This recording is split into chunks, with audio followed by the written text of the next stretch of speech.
प्रणाम देवी और सज्जनों। आज 22 फेब है। मैंने 20th और 21 का कंटेंट कवर नहीं किया था, उसे भी हम लोग कवर करेंगे। मेजर हाइलाइट्स भी कवर करेंगे और जो मेजर एडिटोरियल्स थे वो भी कवर कर देंगे। तो इस वीडियो में तीनों पोर्शन आपको मिलेंगे, 20th का भी, 21 का भी और 22 का भी।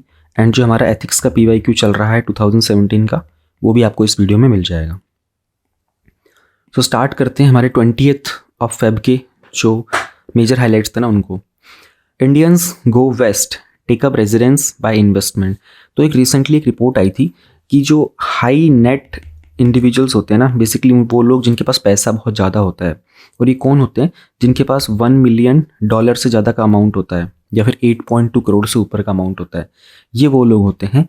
तो 2022 में ना ओवर 2.25 लाख इतने इंडियंस जिन्होंने अपनी सिटीजनशिप को रिनाउंस कर दिया था। और ये हाईएस्ट था पिछले ऑलमोस्ट 10 सालों के अंदर, पिछले डेकेड का ये हाई से 2011 के बाद। ये डेटा हमको मिनिस्ट्री ऑफ एक्सटर्नल अफेयर्स ने प्रोवाइड किया था।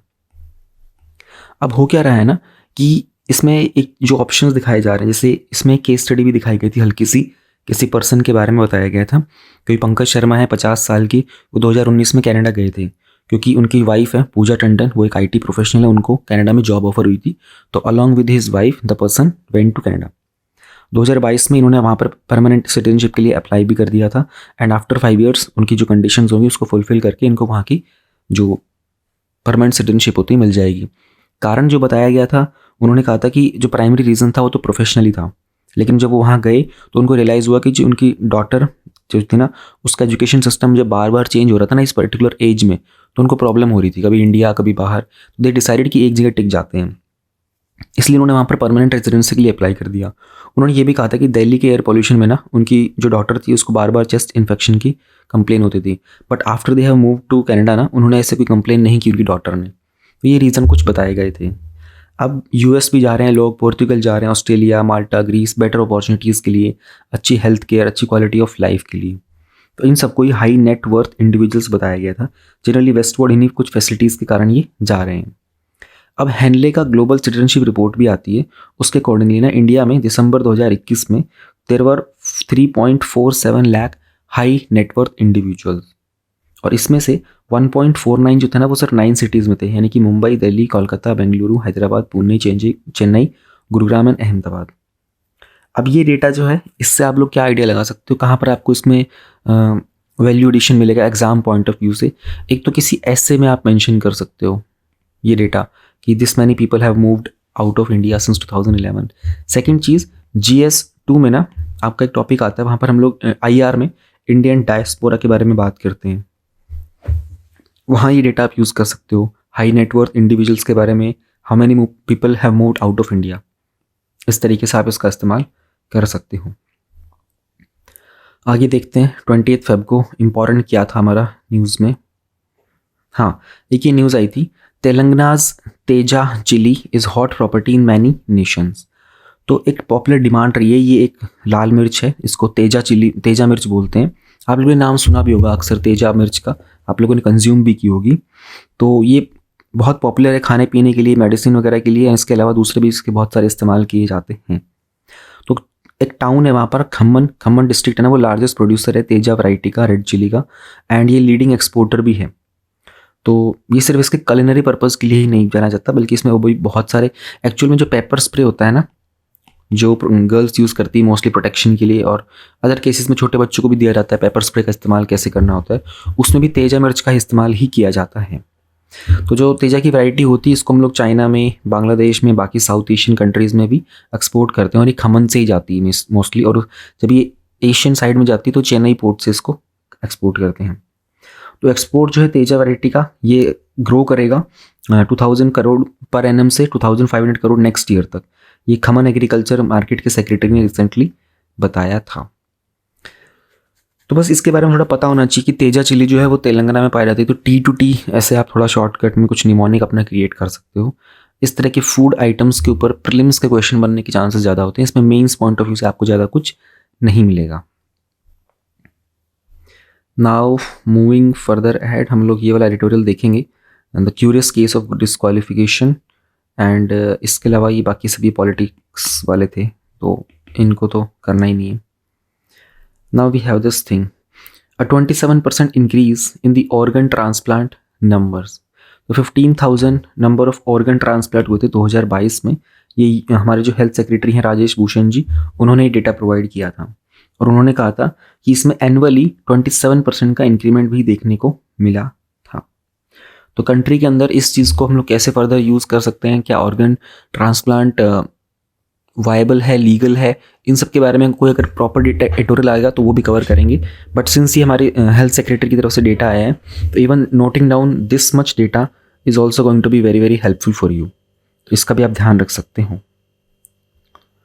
सुप्रीम कोर्ट ने सील्ड कवर जूरिस्प्रूडेंस के ऊपर बात की थी. इसमें ना एग्जाम पॉइंट ऑफ व्यू से इंपॉर्टेंट नहीं था, हालांकि सुप्रीम कोर्ट का मैटर है, लेकिन कुछ सील्ड कवर वगैरह की चीज़ें की जा रही है, तो एडमिनिस्ट्रेटिव केसेस की ज़्यादा बात की जा रही है.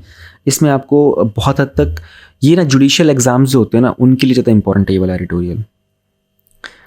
ये वाला हम लोग कवर करेंगे, सिकल सेल वाला, दिस इज़ इम्पॉर्टेंट.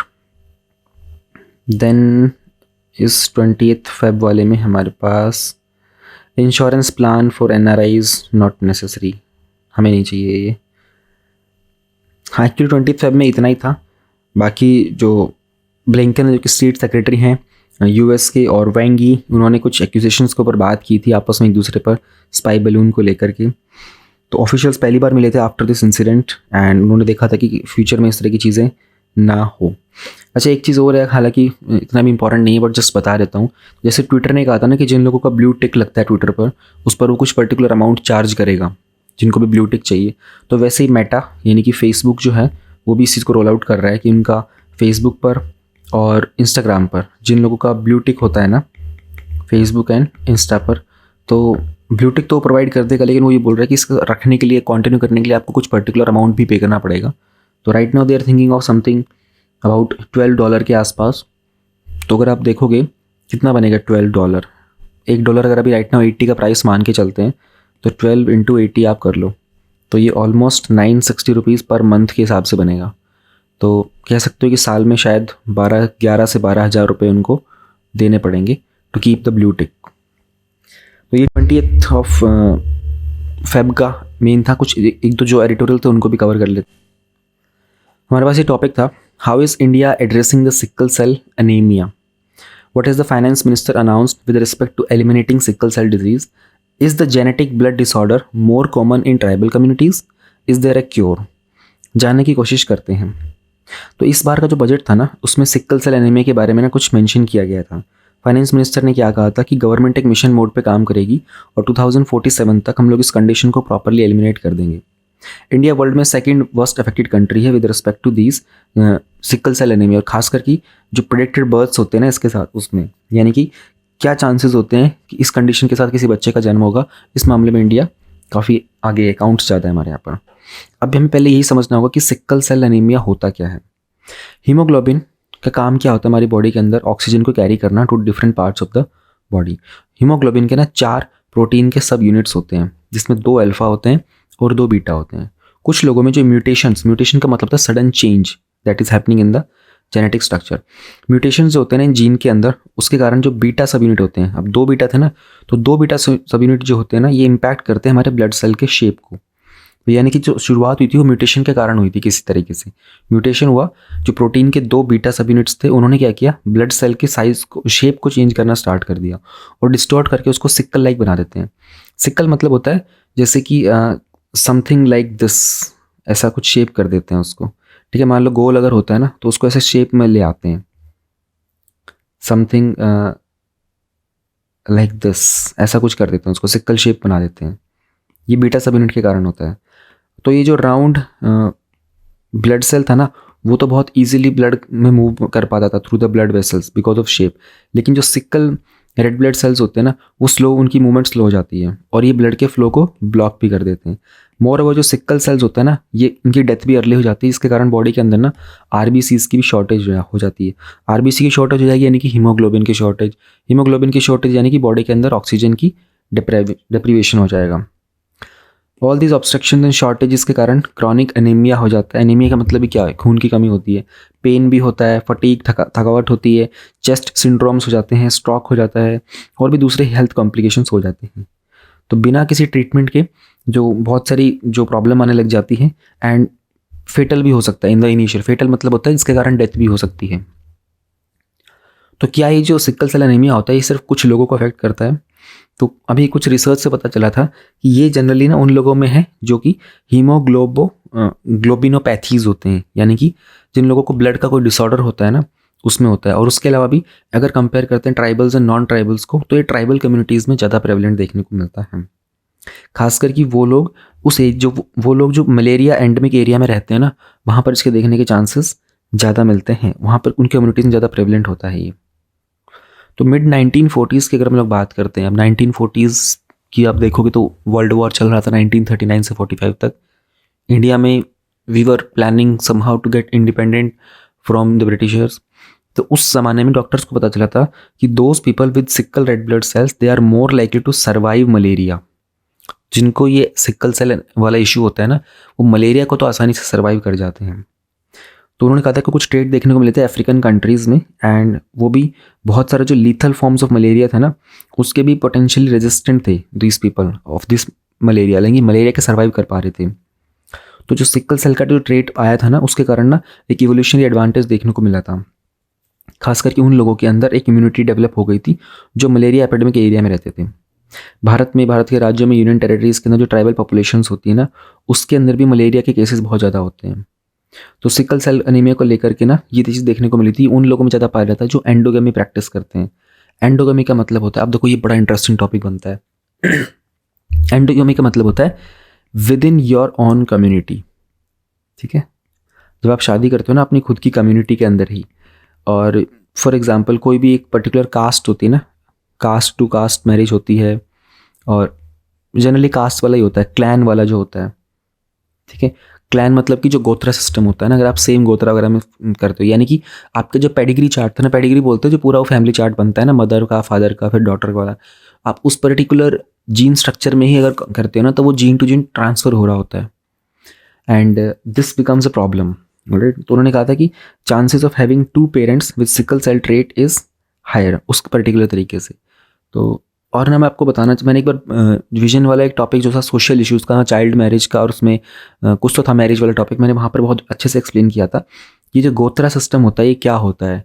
गोत्र सिस्टम के अंदर भी एग्जैक्टली वो यही करते हैं, जैसे कि like you are a male, ठीक है, and this is a female, तो योर मदर, लड़का जो है उसकी मदर और लड़के की जो नानी, ठीक है, और सेम केस में फीमेल की भी मदर और फीमेल की जो नानी होती है। इन लोगों के जो गोत्र होते हैं ना ये मैच नहीं होने चाहिए, इसका इसका इसका इसका इसका इसका ये गोत्र मैच नहीं होने चाहिए। तो ये हमारे भारत के अंदर ना बहुत ही हाईली एडवांस्ड स्ट्रक्चर बनाया गया था शादी करने का। क्यों बनाया गया था, वो यही कारण था। देखो अभी इन्होंने बता दिया, नहीं एंडोगेमी नहीं चाहते थे। उसके अलावा एक और चीज़ बताता हूँ, हमारे भारत में था जब तो खैर पुराने ज़माने में गांव ही हुआ करते थे, अगर आप एक पर्टिकुलर विलेज 1 के हो ना तो आपके आसपास के 12 गांव का एक बनाया जाता था। ठीक है, अब विलेज 2 यहाँ हो सकता है, विलेज 3 आपकी इधर हो सकता है, विलेज 5 इधर हो सकता है। उन्होंने कहा था कि आपके अपने आसपास के 12 गाँवों से आप शादी का रिश्ता मत करो, ऐसा कुछ नियम बनाए गए थे। ये भारत की बात कर रहा हूँ मैं। कुछ ट्राइबल कम्युनिटीज़ में ऐसा भी होता था कि with in the same community भी करते थे वो, लेकिन मैं ओवरऑल भारत के स्ट्रक्चर की बात कर रहा हूँ, इतना एडवांस था वो। यही सब कारण थे ताकि इनके सबके जीन्स जो है ना वो सेम नहीं होंगे, एक जेनेटिक डिजीज़ जो होगी ना वो सेम टू सेम कैरी नहीं होगी। तो जब this male and this female they will have an of spring ना, उनका जो फिर जो the child they will have ना, उसको बहुत सारी बीमारियाँ नहीं होंगी। और साथ में बताता हूँ, ह्यूमन जीनोम प्रोजेक्ट आया था, ठीक है, 2000 में आया था, 2001 में समथिंग आया था वो, ऐसे ही कुछ टाइम पे आया था शायद 2001 में। उन्होंने भी बात की थी कि जिस तरीके से जितने ज़्यादा जीन की जो वैरायटी ज़्यादा होती है ना वो मिलते हैं, उतना ही ज़्यादा चांसेस ऑफ सर्वाइवल, उतनी ज़्यादा हेल्दी बॉडी बनती है, उतना ही ज़्यादा हमारा इंटेलेक्ट भी काम करता है। ठीक है, तो ये थोड़ा कुछ साइंटिफिक रीजंस भी होते हैं। अगर किसी को अपनी शादी करनी हो ना इंटरकास्ट, और तुम्हारे माँ बाप ना मान रहे हो, तो ऐसे लॉजिक देखकर भी उनको समझाया जा सकता है। चलो, तो फिर क्या हम लोग सिकल सेल एनीमिया को ट्रीट कर सकते हैं? ये एक जेनेटिक डिसऑर्डर है ना, तो इसको कम्प्लीटली एलिमिनेट कर पाना अपने आप में बहुत चैलेंजिंग चीज़ है। तो जो क्योर इसमें अवेलेबल है ना, इसमें विद रिस्पेक्ट टू वो जीन थेरेपी की ही होती है, स्टेम सेल ट्रांसप्लांट की होती है। दोनों के दोनों बहुत महंगी भी हैं और अभी पूरे तरीके से डेवलप नहीं हो पाई, डेवलपमेंटल स्टेज पर हैं। तो एक ब्लड ट्रांसफ्यूजन होता है जहाँ पर आरबीसीज को रिमूव किया जाता है डोनेटेड ब्लड से और पेशेंट को दिया जाता है। वो भी एक तरीके का ट्रीटमेंट है जिसमें कि इन दी एब्सेंस अगर कोई परमानेंट क्योर ना हो तो ब्लड ट्रांसफ्यूजन किया जा सकता है। लेकिन प्रॉब्लम ये होती है डोनर्स की कमी होती है ना, सप्लाई ऑफ ब्लड का भी कुछ शॉर्टेज होता है और इन्फेक्शन के चांसेस भी होते हैं। What has India done so far, अभी तक भारत ने क्या किया है? हमारे यहाँ पर Indian council of medical research है, नेशनल रूरल हेल्थ मिशन है, डिफरेंट स्टेजेस पर बहुत सारे प्रोग्राम्स चल रहे हैं इस प्रॉब्लम को हैंडल करने के लिए। ट्राइबल मिनिस्ट्रीज़ ने एक पोर्टल भी बनाया था जहाँ पर लोग अपने आप को रजिस्टर कर सकते हैं with this disease and information collect करने के लिए अमंग द ट्राइबल ग्रुप्स। अब मुझे ना ये चीज़ थोड़ी समझ में नहीं आती है। ट्राइबल अफेयर मिनिस्ट्री एक पोर्टल बना रही है, लोगों को बोल रहे रजिस्टर करो। Tribal peoples are not the one who are very much bestowed with technologies. उनके लिए पोर्टल बना देना, वो किसी के पास जाएंगे, somebody else can put up random information also out there, ठीक है ना। वो किसी को बोलेंगे तो हमारा ये कर दो, हमने सुना मिनिस्ट्री ने करवाया है, हमारा भी डेटा अपलोड कर दो। ये प्रॉब्लम होती है। तो हालांकि लेकिन मिनिस्ट्रीज इसका मतलब ये नहीं कि बिल्कुल ही करती, वो लोग अपने सपोर्टिंग एजेंट्स को भेजते हैं ट्राइबल एरियाज़ में, वो एक्सप्लेन करते हैं, वो उनकी इन्फॉर्मेशन को अपलोड करते रहते हैं वहाँ पर। ये ऐसे भी काम करता है। But this is always we have to think of कि ट्राइबल लोगों के बीच के लिए हम लोग पोर्टल बना रहे हैं। The person can upload the information in the portal, but how can the same person access the information if they want to use it personally? ये चैलेंजिंग टास्क हो जाता है।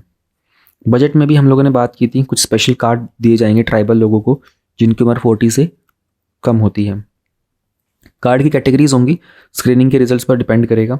तो मिशन को फंडिंग मिलेगी as per the National Health Mission. And JSS medical college की researcher है doctor Deepa Bhatt, उन्होंने कहा था कि she is very sceptical about the impact. जो कार्ड सिस्टम है ये हमें पेशेंट के स्टेटस के बारे में पता चलेगा, लेकिन जो सबसे बड़ी वरी है वो about the stigmatise the individual, यानी कि जब एक व्यक्ति उसके पास एक कार्ड होगा सिकल सेल एनीमिया का, तो बाकी लोग जो उसके आसपास के होंगे तो वो एक स्टिग्मा डेवलप हो जाता है ना, अरे इसको तो सिकल सेल एनीमिया है, जैसे HIV में होता है लोगों को, है ना, अच्छा अरे इसको तो HIV है भाई, इससे दूर रहो, वो वाली प्रॉब्लम भी आ जाती है।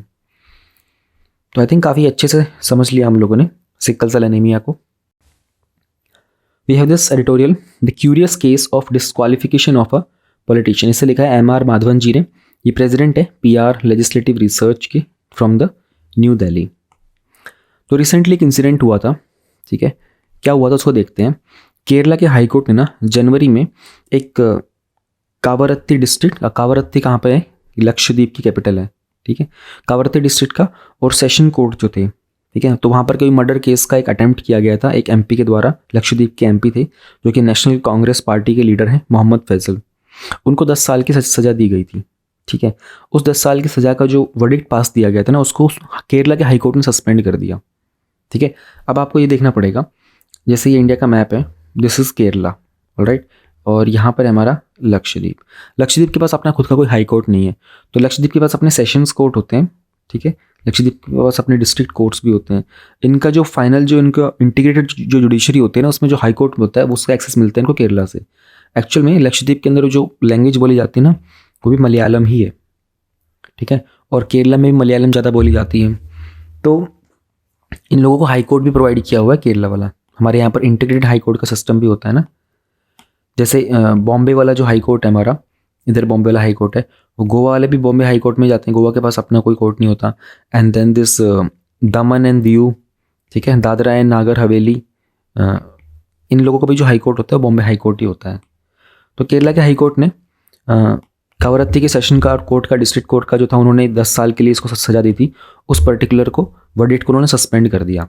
अब हाई कोर्ट किसी को अटेम्प्ट टू मर्डर का वर्डिक्ट है उसको सस्पेंड कर रहा है, यहीं पर क्वेश्चन उठता है। यहाँ पर बड़ा इंटरेस्टिंग क्वेश्चन आता है उसकी डिस्क्वालिफिकेशन को लेकर के। Disqualification from being an MP issue था, क्या जो डिस्क्वालिफिकेशन होगा ना for the conviction is final और whether it can be revoked. यानी कि कन्विक्शन मतलब होता है इसको ना पर्टिकुलर सजा दी गई है, ठीक है, कि भाई आपने किसी का मर्डर करने का अटेम्प्ट किया था, आपको 10 साल की सजा देते हैं। आपको 10 साल की सजा दी जाएगी तो आपकी जो पोजीशन होती है ना MP की, उससे आपको डिस्क्वालीफाई कर दिया जाएगा, ठीक है। अब डिस्क्वालीफाई तो कर दिया, लेकिन उन्होंने पूछा, यहाँ पर सवाल ये उठ के आया कि जब कोर्ट ने उसका कन्विक्शन ही सस्पेंड कर दिया, कोर्ट ने कहा कि नहीं इस कन्विक्शन को हम लोग अभी नहीं मानेंगे, तो क्या जिसको डिस्क्वालीफाई कर दिया गया था वो बात फाइनल वो रहेगी फाइनल, वो डिस्क्वालीफाइड रहेगा, या फिर उसको दोबारा रिवोक करके दोबारा से MP बनाया जा सकता है। यहाँ पर इसलिए उन्होंने कहा the curious case of disqualification of a politician. तो शुरुआत क्या हुई वो तो हम समझ गए। The issue can arise when ever the legislator is disqualified. Legislator मतलब जो कानून बनाता है, जो पार्लियामेंट का मेंबर होता है, स्टेट का लेजिस्लेटिव असेंबली का मेंबर होता है। तो ये बहुत रेयर नहीं है। समाजवादी पार्टी के मेंबर हैं असेंबली के अब्दुल्ला आजम खान, उनको डिस्क्वालीफाई किया गया था यूपी के लेजिस्लेचर से जस्ट अ वीक अगो। अब बैकग्राउंड्स को देखने की कोशिश करते हैं, ठीक है। ये बड़ा इंटरेस्टिंग रहेगा देखना। फैक्ट कैसे हैं, ये कहानी सी है अब यहाँ पर, ठीक है। यहाँ पर एग्जाम पॉइंट ऑफ व्यू से कुछ मिलेगा नहीं, लेकिन आगे ही एडिटोरियल को समझने के लिए कहानी समझनी पड़ेगी। तो मिस्टर फैजल को कन्विक्ट किया गया था, यानी कि दोषी करार दिया गया था कावरत्ती के सेशन कोर्ट के द्वारा 11 जनवरी को, क्योंकि उन्होंने एक अटेम्प्ट टू मर्डर किया था और उनको सज़ा दी गई थी 10 साल की इम्प्रिजनमेंट की, जेल की। ये बात 11 जनवरी की थी, ठीक है। 13 जनवरी को लोकसभा ने अनाउंस किया था कि हम लोग इनको डिस्क्वालीफाई कर रहे हैं एज एन MP, ठीक है, with the effect from date of conviction. Date of conviction क्या थी? 11 जनवरी। ये डेट्स याद रखना, थोड़ी समझनी पड़ेगी। और इसको डिस्क्वालीफाई कब किया गया था? 13 जनवरी को। 18 जनवरी को, ठीक है, मैं इसको थोड़ा थोड़ा लिख देता हूँ यहाँ पर, ईजी रहेगा। कन्विक्शन, ठीक है, डिस्क्वालिफिकेशन। 18 जनवरी को देखते हैं क्या होता है। 18 जनवरी को इलेक्शन कमीशन ऑफ इंडिया ने कहा कि सिंस जो पर्टिकुलर सीट थी वो खाली हो गई थी ना उस कंस्टिट्यूंसी में, इसको डिस्क्वालीफाई कर दिया गया था लोकसभा में, तो उन्होंने कहा था कि हम लोग 27 फरवरी की डेट रखेंगे, ठीक है, 27 फेब रखेंगे बाई पोल के लिए।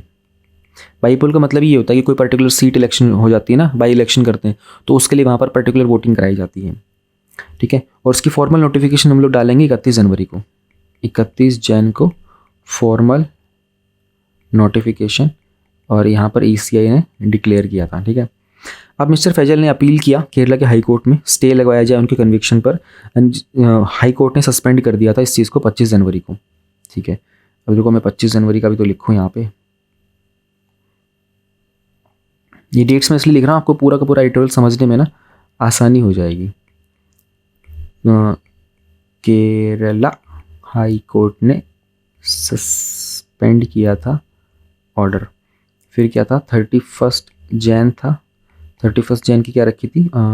ऑफिशियल नोटिफिकेशन देंगे बाई पोल के लिए, और 27 फेब को बाई पोल किया जाएगा,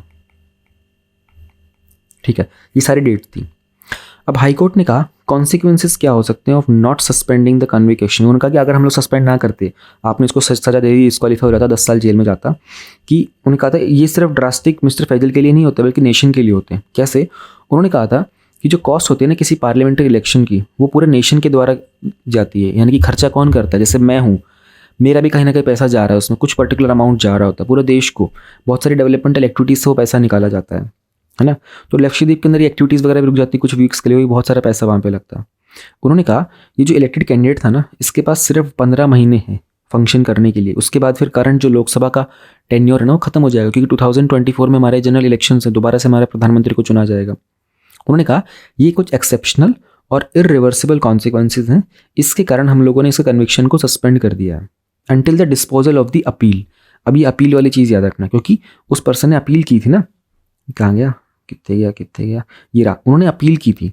तो कोई MP वगैरह जो होता है ना पार्लियामेंट का, उसको टाइम पीरियड मिलता है अपील करने का। अपील वाला पॉइंट भी याद रखना आगे, ठीक है, इसको भी हम लोग आगे करेंगे कवर। मिस्टर फैजल ने चैलेंज किया था इलेक्शन कमीशन के अनाउंसमेंट को सुप्रीम कोर्ट में, तो 30 जनवरी को इलेक्शन कमीशन ने कहा कि वो डेफर कर रहा है इलेक्शन को। ऑलराइट, 30 जनवरी को इलेक्शन कमीशन ने बोल दिया कि ठीक है यार, अपील आई थी और हम लोग डेफर करते हैं। अब सवाल ये उठ के आता है, क्या मिस्टर फैजल को ऑटोमेटिकली लोकसभा की मेंबरशिप मिल जाएगी? अब आंसर कहाँ मिलता है इसका, ये डिसाइड करने में कि जो कैंसिल किया गया था इसका डिस्क्वालिफिकेशन, वो विल टेक इफेक्ट फ्रॉम 25 जनवरी, जहाँ पर हाई कोर्ट ने सस्पेंड किया था, ठीक है, तब से होगा, या फिर whether the clock can be rolled back to the date of conviction and disqualification. अब कौन सी डेट थी?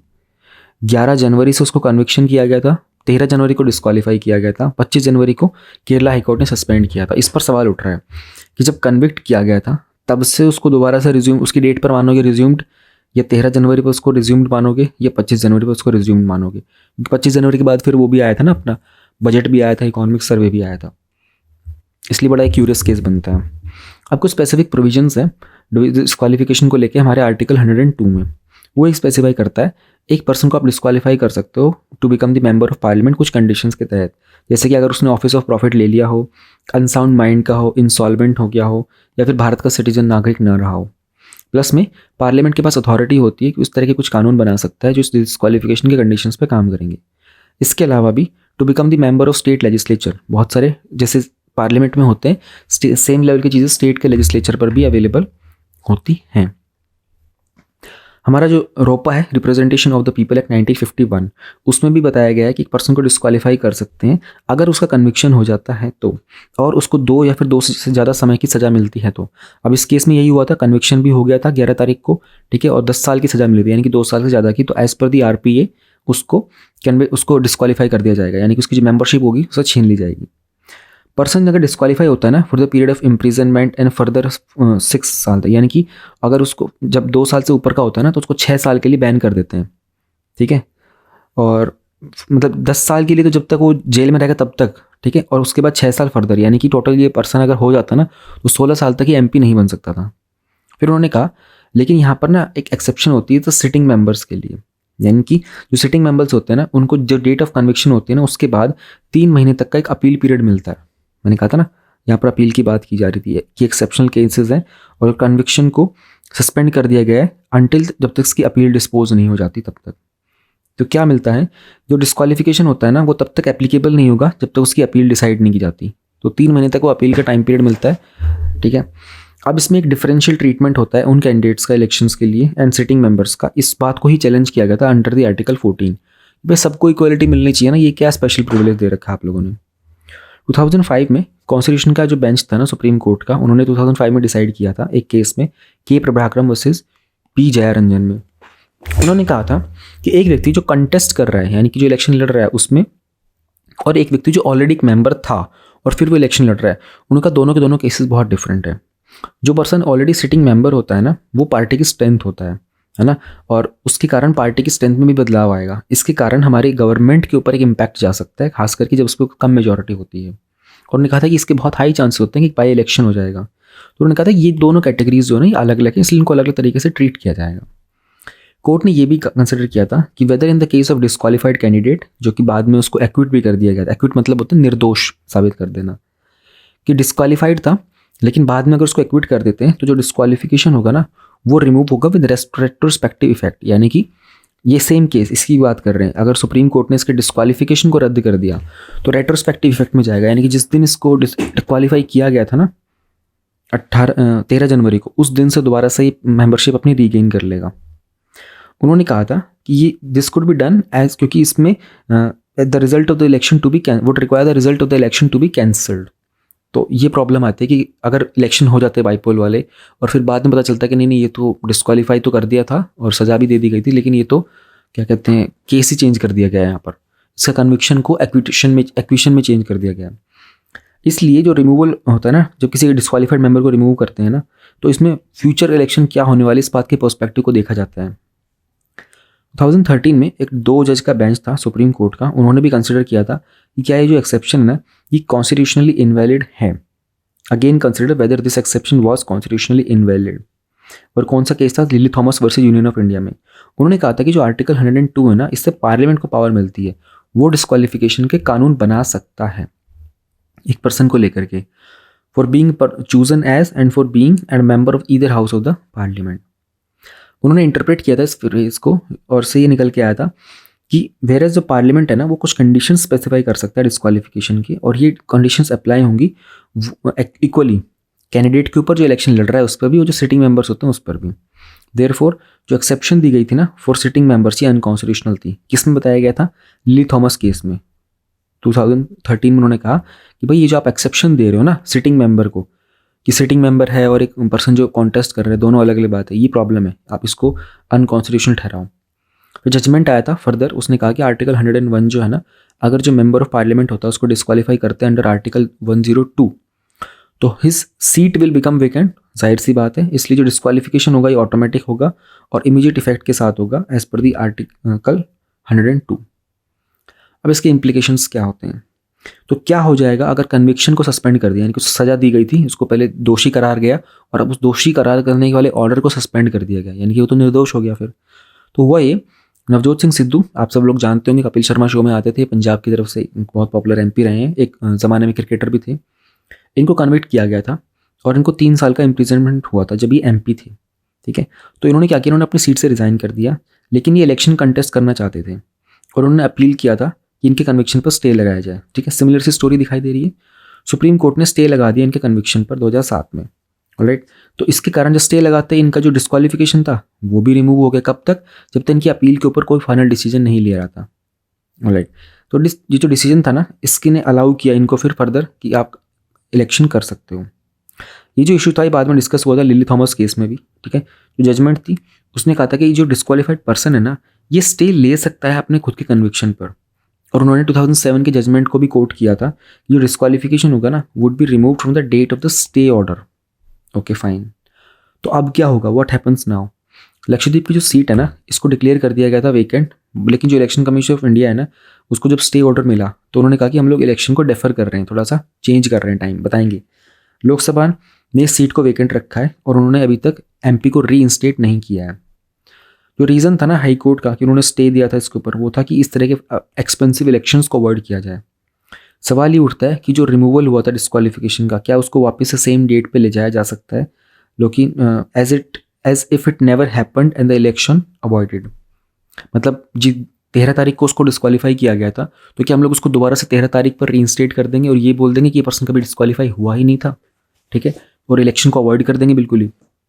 या फिर वेदर जो डिस्क्वालिफिकेशन होगा उसको रिमूव किया जाएगा फ्रॉम द, जिस दिन कोर्ट का ऑर्डर आया था उस दिन से रिमूव करेंगे, तो यानी कि देयरफॉर जो वैकेटेड सीट होगी ना उसको हम फिल कर सकते हैं only through a by election.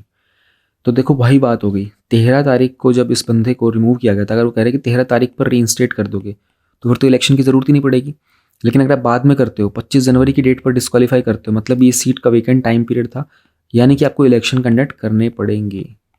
अब शायद कोर्ट यही बोलेगा कि जब डिस्क्वालीफाई किया गया था उसी डेट पर करो, क्योंकि हमने तो रीज़न ही ये दिया था कि इलेक्शन नहीं होने चाहिए, और आप इस डेट पर करोगे हमारे स्टे ऑर्डर पर, तो मतलब आप इलेक्शन कंडक्ट करोगे, और वो हम चाहते नहीं। तो ये कॉन्ड्रम होता है arises because of the Lily Thomas judgment, है ना। उसमें कहा था कि seat to be vacated immediately upon disqualification, where as Kerala High Court stays tries to ensure that the MP retains the seat until the appeal is decided. Answer will also have implications for the similar cases in future. तो अभी case जब होगा पूरा solve, but you see कितना interesting होता है ना, कितनी कॉम्प्लिकेटेड होती है पॉलिटिक्स की सारी चीज़ें, केसेस कितने कॉम्प्लिकेटेड होते हैं। सुप्रीम कोर्ट वाले जजेस के बारे में सोचो, कितनी सारी चीज़ों को कैलकुलेट करना होता होगा उन लोगों को। काम बहुत कठिन है हमारी जुडिशरी का, इसलिए बर्डन भी बहुत है उन पर। अब हम लोग चलते हैं 21 फेब के इंपॉर्टेंट न्यूज़ के ऊपर, थोड़ा मेजर हाईलाइट देख लेते हैं, बहुत ज़्यादा नहीं थे। एक तो ये न्यूज़ था बाइडेन विजिट्स कीव, जो जॉन बाइडेन है उन्होंने एक सरप्राइज विजिट दिया था, ठीक है, एक स्ट्रिक्ट सीक्रेसी के साथ, और उन्होंने $500 मिलियन का प्रॉमिस भी किया है कि फ्रेश आर्म्स दिए जाएंगे एंड एक अनवेवरिंग अमेरिकन सपोर्ट मिलेगा as per the first anniversary, ahead of the first anniversary Russia के इन्वेजन का। तो 24 फरवरी को, आज 22 फरवरी है, 24 फरवरी को लास्ट ईयर रशियन ट्रूप्स ने इन्वेड किया था, एंड एक साल बाद देखते हैं तो उन्होंने कहा कि यूक्रेन स्टैंड्स, डेमोक्रेसी स्टैंड्स। तो US has been a widely supporter of this democracy thing. JNU के अंदर एक क्लैश वगैरह हो गया था, हालांकि एग्जाम पॉइंट ऑफ व्यू से इंपॉर्टेंट नहीं है। तो जो एग्जाम पॉइंट ऑफ व्यू वाले टॉपिक्स हैं उनको देख लेते हैं। ये एडिटोरियल्स थे कल वाले, ये मैं भी कवर करूँगा साथ साथ, will not skip them. 3 editorial थे हमारे पास इंपॉर्टेंट। देन एक न्यूज़ आई थी, हाँ ये आपको नोट डाउन करना पड़ेगा। India is first responded during the natural disaster, हमारे प्राइम मिनिस्टर ने कहा था। तो हमेशा से एक फर्स्ट रिस्पॉन्डर की तरह निकल के आया है उन कंट्रीज़ में जहाँ पर कोई नेचुरल डिजास्टर आता है, देश के किसी भी कोने में होता है, ऐसा हमारे प्रधानमंत्री जी ने रिसेंटली कहा था। तो मोदी जी ने कॉन्ग्रेचुलेट किया था। 99 मेंबर की एक सेल्फ कंटेन इंडियन टीम आई थी जो रिसेंटली टर्की से वापस आई थी। उन्होंने वहाँ पर एक फील्ड हॉस्पिटल को इक्विप करके वहाँ पर बहुत सारे ऑपरेशन रन किए थे और तकरीबन 4000 पेशेंट्स को ट्रीट भी किया था। हम लोगों ने वहाँ पर बहुत सारे रिलीफ मटेरियल डिस्पैच किया था अपने एयरक्राफ्ट से, एंड मेडिसिन भरी थी सीरिया के अंदर, और इसको ऑपरेशन दोस्त का नाम दिया गया था। Now this is extremely important for you guys, ठीक है। डिज़ास्टर मैनेजमेंट के अंदर आप लोगों को इस बारे में ये एग्जाम्पल होने चाहिए। India always has been the first responder, तो always remember this example. Turkey में हम लोगों ने रिलीफ मटेरियल भेजा, सीरिया में मेडिसिन भेजे थे, ठीक है, 4000 को ट्रीट किया, 100 लोगों की टीम गई थी। और इसके अलावा एक दो एग्जाम्पल और नोट डाउन कर लेना आसपास के। पाकिस्तान में जब इशू हुआ था फ्लड का, तो we offered them help. Nepal में हम लोगों ने सपोर्ट भेजा है, ठीक है। चाइना में भी हम लोगों ने सपोर्ट भेजा था कोविड को लेकर के भी, ठीक है। तो we always have been first responder, one of the first responders, ठीक है। यूएन भी अपना सपोर्ट भेजता है। ये एग्जाम पॉइंट ऑफ व्यू में इंपॉर्टेंट है, ये आईआर में आपका इंपॉर्टेंट होता है, ऑलराइट। तो ये एक मेंस का एग्जाम्पल है, इसमें प्रीलिम्स का क्वेश्चन मिलेगा आपको। It's very very strong example of mains exam. देखो जब प्राइम मिनिस्टर इस तरह की बातें कर रहे होते हैं तो अक्सर लोग सुनते हैं इस बात को, ठीक है। आपका जो एग्जामिनर होगा उसके दिमाग में भी गया होगा, अच्छा हाँ टर्की में अर्थक्वेक आया था, इंडिया की टीम को बहुत अप्रिशिएशन मिला था। अब टर्की जो है ना वो इंडिया का जो आर्टिकल 370 पर जो स्टैंड है ना उसको हमेशा से अपोज करता है पब्लिक प्लेटफॉर्म पर। इतना पाकिस्तान भी पब्लिक प्लेटफॉर्म पे अपोज नहीं करता, इतना टर्की ने अपोज किया होता है। बट टर्की ऐसे केस के अंदर इंडिया का बहुत ज़्यादा शुक्रगुजार है, और टर्की पाकिस्तान से थोड़ा चिड़ा हुआ है। यार ये बोलते तो बहुत है लेकिन ऐसे टाइम पे कुछ मदद तो कर नहीं पाते, ना पैसा दे पाते ना रिलीफ भेज पाते हैं। इंडिया देखो, हम लोग इंडिया के बारे में इतना कुछ बोलते हैं बट इंडिया ने सपोर्ट भेजा हमारे को ना ऐसे क्राइसिस में। तो ऐसे टाइम पर ना एक सॉफ्ट पावर डेवलप होती है, एक सॉफ्ट कनेक्शन भी बनता है दो कंट्रीज़ के बीच में। कल को जब टर्की कुछ दोबारा कुछ बोलने की कोशिश करेगा, जब दोबारा से रिस्टोर हो जाएगा, ऐसा कोई मुद्दा आएगा, तो टर्की को हमारे जो डिप्लोमेट्स होते हैं ना वो कन्वे करेंगे मैसेज कि हम लोगों ने आपका क्राइसिस में मदद भी की थी, तो आप हमारी कंट्री के अंदर जो इंटरनल डिस्टर्बेंस होती है ना उसमें अपना ज़्यादा इंटरफेरेंस ना करें, ठीक है। हम आपको सपोर्ट करते हैं और आप हमारे इंटरफेरेंस ना करें, तो टर्की शांत रहेगा, ठीक है। तो ये डिप्लोमेटिक चैनल्स होते हैं जिनके तहत कंट्रीज़ अपने आपस के रिलेशनशिप को बेहतर करने की कोशिश करते हैं। Then there was this one more new update. NITI Aayog को अपने नए CEO मिल गए Iyer, and he will go to the World Bank. Cabinet की जो कमेटी थी ना अपॉइंटमेंट्स को लेकर के, उन्होंने अपॉइंट किया था एक पहले कॉमर्स सेक्रेटरी हैं और एक रिटायर्ड सिविल सर्वेंट ही हैं, BVR Subrahmanyam ji, and he is the chief executive officer of NITI Aayog now. तो ये परमेश्वरम अय्यर जी को रिप्लेस करेंगे एंड उनको वर्ल्ड बैंक का एग्जीक्यूटिव डायरेक्टर का पोजीशन दिया गया है, एंड उसके हेडक्वार्टर्स में वाशिंगटन DC में। तो मिस्टर सुब्रमण्यम का जो अपॉइंटमेंट होगा 2 साल का होगा from the date of assuming charge, and जो मिस्टर अय्यर थे इनका टेन्योर जो होगा वो 3 साल का होगा as ED of World Bank. Mister Iyer जो होंगे राजेश खुल्लर को रिप्लेस करेंगे। राजेश खुल्लर 1988 के IAS ऑफिसर हैं, वो वर्ल्ड बैंक में एग्जीक्यूटिव डायरेक्टर हैं, एंड देन मिस्टर खुल्लर जो होंगे वो अपने पेरेंट काडर हरियाणा में वापस आ जाएंगे। तो ये होता है आप लोगों का लेवल ऑफ, मतलब जब फ्यूचर में आपकी प्रमोशंस होते हैं when you become the officer, तो this is the level where you work. ठीक है, you work with the Niti Aayog, you work with the World Bank, and then you help them drafting policies, help to figure out the issues happening around the countries, all over the states, the districts, and then make plans for them, roll out frameworks for them, how to execute them. This is something which goes on. हाँ, major highlights में यही था जो exam point of view से important था। बाकी editorial थे, editorial हम लोग कवर कर लेते हैं 21st की। We have this editorial reform reluctance. Reluctance का मतलब होता है थोड़ा सा काइंड ऑफ कह सकते हो कि आलसीपन के लिए एक बार डिग्निफाइड वर्ड दिया गया है, ठीक है, कि यार आलसी बोलते ना कितना लेजी बोलते ना कितना रूड सा लगेगा ना, तो उसको रिलक्टेंस बोल दिया गया। और रिफॉर्म बदलाव होता है, तो कुछ ज़रूरत है हमारे जो GST का रजीम है ना उसमें कुछ फ्लॉज हैं, कुछ कमियां हैं, उन सबको अर्जेंटली फिक्स करने की। अब GST का क्या था, हल्का सा एक रिवीजन दे देता हूँ इसका मैं आप लोगों को, उसके बाद हम लोग कंटिन्यू करते हैं। GST 2017 में आया था, तो ये सेंट्रल GST आया था, स्टेट GST आया था, इंटीग्रेटेड GST आया था।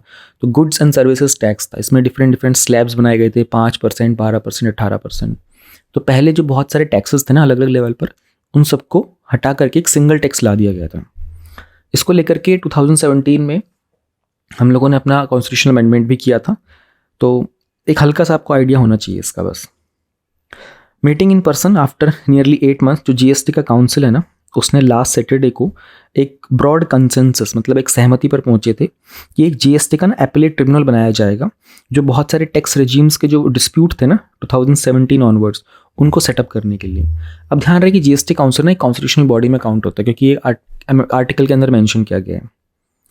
तो after some fine print changes, कुछ कंसल्टेशन किए गए थे स्टेट्स के साथ, फाइनेंस मिनिस्ट्री ने कहा कि इसको लेजिस्लेटिव बैकिंग दी जाएगी ट्रिब्यूनल्स को इन द फाइनेंस बिल, ताकि जो कि नेक्स्ट मंथ पास किया जाएगा। जब ये बिल आएगा तो हम लोग उस चीज़ को भी ऑब्जर्व करेंगे इसमें किस तरह के चेंजेस किए गए। अब इससे ना कुछ उम्मीद जगी है कि जो GST के डिस्प्यूट थे, डिसएग्रीमेंट्स वगैरह थे ना, उन सबको क्विकली रिजॉल्व कर दिया जाएगा, क्योंकि उनके कारण कोर्ट में ना केस के लोड्स बहुत ज़्यादा बढ़ते जा रहे हैं। और कंट्री का प्रॉमिस था 1 नेशन 1 टैक्स का, ठीक है, उसको सक्सेसफुली इंप्लीमेंट कर पाना मुश्किल हो रहा है। कुछ rate changes that could make among other things are, जैसे कि पेंसिल शार्पनर्स, टैड चीपर, इन चीज़ों को, पीनल चार्जेस वगैरह है ना, delayed filings for smaller tax pay. Actually होता क्या था ना, छोटी छोटी चीज़ों के मुद्दे ना उनके बहुत सारे केसेस इकट्ठे हुए थे। एक तो होता कि बड़े मुद्दे लेके आओ, करोड़ों में जो केस हो रहा तो उनको हैंडल करो, तो छोटे छोटे मुद्दे आ रहे होते हैं, उनको कैसे मैनेज किया जाएगा, ठीक है, ऑलराइट। उसके अलावा कुछ चीज़ों के अंदर ना टैक्स को इवेजन के बहुत सारे चांसेस हो रहे थे, तो बहुत समय से जीएसटी का जो ऑनलाइन गेमिंग और कसिनोज का ऊपर भी रिव्यू था ना, वो बहुत टाइम से पेंडिंग चल रहा था। तो वैसे इसमें एक्चुअली इतना ही था इंपॉर्टेंट, बाकी देख लेते हैं। ग्रेटर कंसर्न की बात ये है कि जो रैशनलाइजेशन किया जाएगा ना कॉम्प्लेक्स जीएसटी रेट स्ट्रक्चर का, मल्टीपल स्लैब्स का, उसके कुछ क्रिटिकल इनपुट्स के ऊपर काम करने की बात की जाएगी। अब एक ग्रुप ऑफ मिनिस्टर्स है, उसको काम दिया गया था 2021 में कि कुछ एनॉमलीज है हमारे जीएसटी के अंदर, है ना, ड्यूटी के स्ट्रक्चर्स वगैरह को लेकर के, उसमें स्लैब्स के ऊपर कुछ रीस्ट्रक्चरिंग के ऊपर परफॉर्मेंस बताओ क्या चल रहा है। फिर काउंसिल को इन्फॉर्म किया गया था कि जीएसटी जो था ना वो अभी प्रॉपर तरीके से रिवेन्यू जनरेट नहीं कर पा रहा है। हमारा जो एक एम था 15.5% के आसपास तक का ओरिजिनली, लेकिन जो एग्रीगेट टैक्स रेट चल रहा है ना वो 12% तक चल रहा है। तो नोइंगली और अनोइंगली, क्योंकि कुछ रेट कट्स हुए थे कुछ आइटम्स के बिटवीन 2017 एंड 2021। यार ये बेकार है एडिटोरियल, मैं नहीं कर रहा इसको continue. Now we have this topic, slow progress to creating a safe work place for women. R K. Vij इन्होंने लिखा है इसको, एक फॉर्मर स्पेशल डायरेक्टर जनरल थे, डीजीपी रहे हैं ये छत्तीसगढ़ के, स्पेशल डीजीपी। तो विमेन स्पेसिफिक है, आपके GS2 में सोशल जस्टिस वाले टॉपिक में आएगा ये। इसके बारे में पढ़ने की कोशिश करते हैं और जानते हैं क्या कुछ हमें यहाँ पे इंपॉर्टेंट कंटेंट मिल सकता है एग्जाम पॉइंट ऑफ व्यू से। अब जो बात आप लोगों को पता होगी, रिसेंटली कुछ एलिगेशंस लगाए गए थे सेक्सुअल हैरेसमेंट के कुछ इंडियन स्पोर्ट्स वुमेन के द्वारा, एंड उनके कारण कंट्री में बहुत सारा एक अपरोध देखने को मिला था। तो जो लोग इस बात में प्रोटेस्ट कर रहे थे, ठीक है ना, दोज वर अफेक्टेड, वो प्रोटेस्ट में बैठे थे कैपिटल के अंदर ताकि उनकी बात को सुना जाए। तो इससे भी पता चला था कि कोई भी जो इंटरनल कंप्लेंट्स कमेटी थी ना वो प्रॉपरली अगर थी तो वो फंक्शन नहीं कर पा रही थी, या फिर अगर फंक्शन कर रही थी तो रेसलर्स को उसके बारे में पता भी नहीं था। अब विशाखा गाइडलाइंस आई थी, हम लोग नीचे भी देखेंगे, और हैरेसमेंट वगैरह जो होता है ना उसको गवर्नमेंट के अंदर और प्राइवेट इंस्टीट्यूशन में इक्वली फॉलो किया जाना चाहिए। इसी बात की सेंसिटिविटी को ध्यान में रखते हुए हमारे जो स्पोर्ट्स मिनिस्टर थे उन्होंने एक ओवरसाइट कमेटी बनाई थी, जिसको लेडी ओलंपिक मेडल होल्डर हैं वो इन्वेस्टिगेट करेंगे इसके चार्जेस वगैरह, क्योंकि चार्जेस लगाए गए थे जो WFI ना, रेसलिंग फेडरेशन ऑफ इंडिया, उसके प्रेसिडेंट के अगेंस्ट। इससे पहले फरवरी 2021 में एक विमेन जर्नलिस्ट थी, उन्होंने भी अपनी एक विक्ट्री सेलिब्रेट की थी, क्योंकि उन्होंने एक पर्सन के ऊपर एक्यूज़ किया था, ठीक है, एक्यूजेशन थे कि उस पर्सन ने उनको सेक्सुअली हरास किया था, एंड लेकिन उस पर्सन ने जिसके ऊपर एक्यूजेशन लगाए थे ना उन्होंने डेफेमेशन का केस कर दिया इस लेडी के ऊपर। बट कोर्ट ने समहाउ उस डेफेमेशन केस को खारिज करते हुए इस लेडी को कहा था कि ठीक है, you can continue with the case. अब जो ट्रुथ था ना of victimization, it has prevailed, it was held कि जो वुमेन थी ना it can not be punished for raising her voice against the abuse. मतलब बात यही था कि एक there was a popular politician, right, and there was this female journalist थी, राइट। अब as per the journalist, female journalist, ठीक है, शी सेड कि this politician has sexually harassed me, ठीक है, और इस बात को लेकर के इस पर्सन ने ना, इसका कन्विक्शन भी हो गया था एंड उस पर्सन ने इसके ऊपर एक डेफेमेशन का केस कर दिया था, ठीक है। डेफेमेशन मतलब होता है मानहानि, कि मेरे सम्मान के प्रति मुझे हानि की है इस व्यक्ति ने, मेरा नाम पर कीचड़ उछाल करके, इस तरीके से। बट कोर्ट ने क्या किया था कि आप इस तरीके से डेफेमेशन का केस करके किसी की आवाज़ को दबाने की कोशिश नहीं कर सकते। तो समहाउ ये जो सेक्सुअल हैरेसमेंट का केस था ना, इसमें जो जर्नलिस्ट थे ना, इसके अगेंस्ट जो डेफेमेशन का केस था वो डेफेमेशन का केस तो नहीं चल पाया था। तो एक स्पेसिफिक ऑफेंस है with respect to sexual harassment, है ना, ये हमारे IPC में ऐड किया गया था 2013 में, वो था अंडर सेक्शन 354A के अंदर, कि जो एलिगेशंस होंगे ना वो सारे के सारे सेक्शन 509 के अंदर आते हैं, कि किसी भी विमेन की मॉडेस्टी को अगर आप इंसल्ट करने की कोशिश करते हो। Victim chose not to report the matter to the police and there was no internal mechanism in the place for the redress of complaints of sexual harassment, क्योंकि जो विशाखा गाइडलाइंस थी ना ये फ्रेम की गई थी सुप्रीम कोर्ट के द्वारा 1997 में। विशाखा गाइडलाइंस थी, यानी कि एक तरीके से निर्देश दिए गए थे, जहाँ वर्किंग प्लेस होती है ना वहाँ पर अगर आपको कोई सेक्सुअल हैरेसमेंट करता है फीमेल वगैरह का, तो उसके लिए हर जगह पर एक इंटरनल कमेटी बनाई जाएगी, यानी कि उसी कंपनी के लोग होंगे आपस में, वो एक टीम फॉर्म करेंगे, उस टीम के मेंबर सब मिलकर के उस पर्टिकुलर मैटर को सॉल्व करेंगे। लेकिन इस तरीके से किसी भी एम्प्लॉयर को कोई लिबर्टी नहीं मिल जाती कि अपने फंडामेंटल राइट्स जो होते हैं वुमेन के एक वर्क प्लेस के ऊपर उसको वायलेट करेगा। Let us try to understand जो स्ट्रक्चरल वायलेंस जो होता है, क्या डेटा है हमारे पास वर्कफोर्स का। वायलेंस जब सेक्सुअल हैरेसमेंट होती है ना वर्क प्लेस के ऊपर, वो डायरेक्ट भी हो सकता है, वो स्ट्रक्चरल भी हो सकता है। तो हमको एक डायरेक्ट रिपोर्टिंग का एक मैकेनिज्म बनाना पड़ेगा, उसमें इंप्रूवमेंट करने की ज़रूरत है। इस चीज़ को अभी तक हम लोगों ने प्रॉपरली एड्रेस नहीं किया था, और ये चीज़ ना मैन एंड वीमेन के एम्प्लॉयमेंट में ना बहुत बड़ा इम्बैलेंस क्रिएट कर देती है, फिर चाहे वो ऑर्गेनाइज सेक्टर हो चाहे वो अनऑर्गेनाइज सेक्टर हो। तो जो बहुत सारे जो मेन होते हैं ना वर्किंग प्लेस के ऊपर, उनको लगता है कि बहुत एंटाइटल्ड है, एम्पावरमेंट है, वो किसी भी तरह का एडवांटेज ले सकते हैं सोसाइटी के अंदर, क्योंकि बहुत समय से ना पैट्रियार्कल कॉन्सेप्ट अभी भी चल रहा है, राइट। और ऐसा नहीं कि विमेन वहाँ पर माइनॉरिटी में है, माइनॉरिटी में भी है और वहाँ पर उनको हायर पोजीशंस मिले भी नहीं है, तो कहीं ना कहीं उनके प्रति एक मिसमैनेजमेंट हो सकता है। तो number of matters when it comes to power they emanate from the majority, ठीक है ना। तो एक व्यक्ति को ध्यान रखना पड़ेगा कि when you have the courage, आपके जब ये साहस होता है ना अपनी शिकायत को लेकर के, तो there are also sufficient numbers in support, ठीक है, ऑफ द अफेक्टेड पर्सन, ये भी ध्यान में रखने की ज़रूरत है। पीरियोडिक लेबर फोर्स सर्वे की एनुअल रिपोर्ट आई थी 2020-21, उससे पता चलता था कि जो विमेन का पार्टिसिपेशन है लेबर फोर्स के अंदर वो थोड़ा सा ग्रो हुआ है। Labour force participation rate, right. अभी क्या होता है पहले तो ये समझ लेते हैं। लेबर फोर्स पार्टिसिपेशन रेट को बोलते हैं percentage of persons in the labour force among the persons in the population, यानी कि एम्प्लॉयड और अनएम्प्लॉयड हु आर और सीकिंग एम्प्लॉयमेंट। तो एक होता है WPR, वर्कर पार्टिसिपेशन रेट, ये भी होते हैं persons employed among the persons in population. तो लेबर मतलब आप काम करने लायक हो, और वर्कर मतलब आप ऑलरेडी काम कर रहे हो। ये डेफिनेशंस याद करनी होंगी आपको, ये एग्जाम में आ जाती हैं ऐसे डेफिनेशन में। तो हमारा जो LFPR था ना, लेबर फोर्स पार्टिसिपेशन रेट, ये 2017-18 में था 17.5%, और 2021 में बढ़ के 25.1% हो गया था। उसी तरीके से हमारा जो वर्कर पॉपुलेशन रेशियो था ना, ये भी 2017-18 में 16.5% था, 2020-21 में तकरीबन 24.5% के आसपास हो गया था। तो ये चीज़ तो इंक्रीमेंट में देखने को मिली थी। अब हमारे पास ना ऐसा सेफ वर्किंग और इनेबलिंग एनवायरनमेंट नहीं होता, इस कारण से विमेन का ना लेबर फोर्स के अंदर पार्टिसिपेशन कम रहता है। ये this is one of the reasons कि घर परिवार वाले महिलाओं को रोकते हैं कि वहाँ पर वर्किंग एनवायरनमेंट सेफ नहीं है, तो आप वहाँ पे मत जाओ, ठीक है ना। तो ऐसा जनरली बिलीव किया जाता है कि जो मोस्टली जो विमेन होती है ना, वो सेक्शुअल हैरेसमेंट की कंप्लेन नहीं करती हैं, क्योंकि जो करंट जो मैकेनिज्म है ना, या तो ये नॉन एग्जिस्टेंट है, ये तो होता ही नहीं है, अगर होता भी है तो इतना इफेक्टिव नहीं होता। फिर और भी बहुत सारे वल्नरेबल तरीके से एक्सप्लॉयटेशन किया जाता है उनके एम्प्लॉयर के द्वारा, है ना। उनको इजीली थ्रेट किया जाता है, उनको जॉब के लिए थोड़ा सा धमकाया जाता है। अनलेस जो माइंडसेट होता है ना ट्रीटिंग मैन का एंड विमेन का, वो इक्वल ना हो जाएगा ना अर्ली स्टेज के ऊपर, तब तक मैन की बचपन से उसको डेवलप करना पड़ेगा। लड़के में और लड़की के अंदर जो भेदभाव होता है ना, उसकी शुरुआत घरों में हो जाती है। कि बचपन में लड़के को बोला जाता है कि तुम रोगे नहीं, तुम लड़के हो, लड़कियों को बोलता है कि तुम रो सकती हो, ठीक है। भाई को बोला जाता है कि take care of the sister, ठीक है ना, बल्कि बहन को नहीं बोला जाता। बचपन से उसको सिखाया जाता है कि तुम भाई को राखी बांधोगे ताकि भाई तुम्हारी रक्षा करेगा। ये सारी छोटी छोटी चीज़ें होती हैं जो हमारी पूरी की पूरी साइकोलॉजी को चेंज कर देती हैं विद टाइम। तो यहाँ पर हमें समझना पड़ेगा इन्हीं सब बातों को ना, एक ऐसा एनवायरनमेंट क्रिएट करना पड़ेगा जो इंडिविजुअल की डेवलपमेंट को भी इम्पैक्ट करे। जीन कुछ हद तक कुछ सर्टेन फीचर डिसाइड करते हैं एक पर्सन की पर्सनैलिटी के एट बर्थ, है ना, उसकी सोशल कंडीशनिंग को भी, एनवायरनमेंट भी, अर्ली स्कूलिंग भी, जो बहुत हद तक उसकी चाइल्ड की ग्रोथ में मैटर करती है। अनलेस दोनों पेरेंट्स एक दूसरे को अच्छे प्रॉपरली रिस्पेक्ट ना करेंगे, लड़की को और लड़के को प्रॉपर तरीके से ट्रीट ना करेंगे, है ना, तो इनइक्वालिटी को लेकर के, तो तब तक फिर ये जो प्रॉब्लम है ना, ये एक प्राकृतिक फिनोमेना बना ही रहेगा। इसके कारण क्रिमिनल टेंडेंसीज भी आ सकती हैं विद इन द मैन। तो जो शुरुआत होगी ना बदलाव की, it has to start at home, घर पर बदलना पड़ेगा। गोल्स को भी फिक्स करना पड़ेगा, तो एक सेफ वर्किंग एनवायरनमेंट देना पड़ेगा, वो जिम्मेदारी है एम्प्लॉयर की। एम्प्लॉयर को इंश्योर करना पड़ेगा जो वर्किंग एनवायरनमेंट है वो सेफ है, विमेन फ्रेंडली है।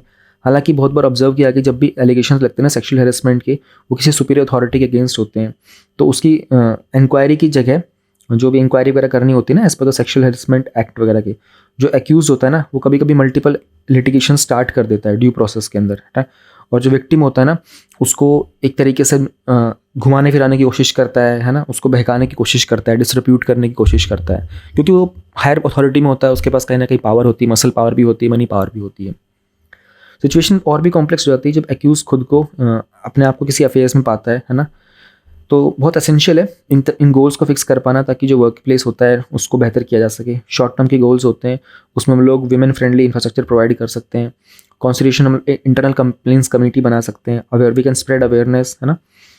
मीडियम टर्म के गोल्स के अंदर भी हम लोग फीमेल पार्टिसिपेशन का लेबर फोर्स में इंक्रीमेंट बढ़ा सकते हैं, tooth to tail ratio increase कर सकते हैं, इंसेंटिव्स इंक्रीज कर सकते हैं, ड्रॉप आउट रेट को कम कर सकते हैं। लॉन्ग रन के अंदर हम लोगों को जो सोसाइटी के अंदर डीप रूटेड स्ट्रक्चर होता है ना, कल्चरल वायलेंस होता है, विमेन को डिसएडवांटेजेस पोजीशन पे रखा रहता है, उसको हम लोग हैंडल कर सकते हैं। तो अनलेस सोसाइटी एक इंसेसेंटली काम करे इस चीज़ को, बदलाव को लाने के लिए, तब तक हम लोग इस पर काम कर नहीं पाएंगे। तो you have to work everywhere, root and branch, हर जगह पे काम करना पड़ेगा। अदरवाइज ये जो सिचुएशन है ना, इसका जो स्टेटस को है वो बना रहेगा, उसमें बदलाव आया नहीं पाएगा। तो everything has to go together and then eventually will be able to make the working place better and safe for the women. अब हम लोग स्टार्ट करते हैं हमारा 22 फेब का। पहले तो मेजर हाइलाइट्स देखेंगे, फिर हम लोग एक दो एडिटोरियल्स देखेंगे। तो 3 दिन का हम लोग कवर कर रहे हैं, 20, 21, 22। सबसे पहले हमारे पास 22 का है, इंडिया और सिंगापुर ने कुछ पेमेंट सर्विसेज को आपस में लिंक करने की कोशिश की थी। तो हमारे यहाँ पर इंडिया में जो यूपीआई का सिस्टम है वो बहुत पॉपुलर हो चुका है, एंड दूसरी कंट्रीज बहुत सरप्राइज है कि इंडिया ने पेमेंट के मामले में ये बड़ा अच्छा सिस्टम निकाला था।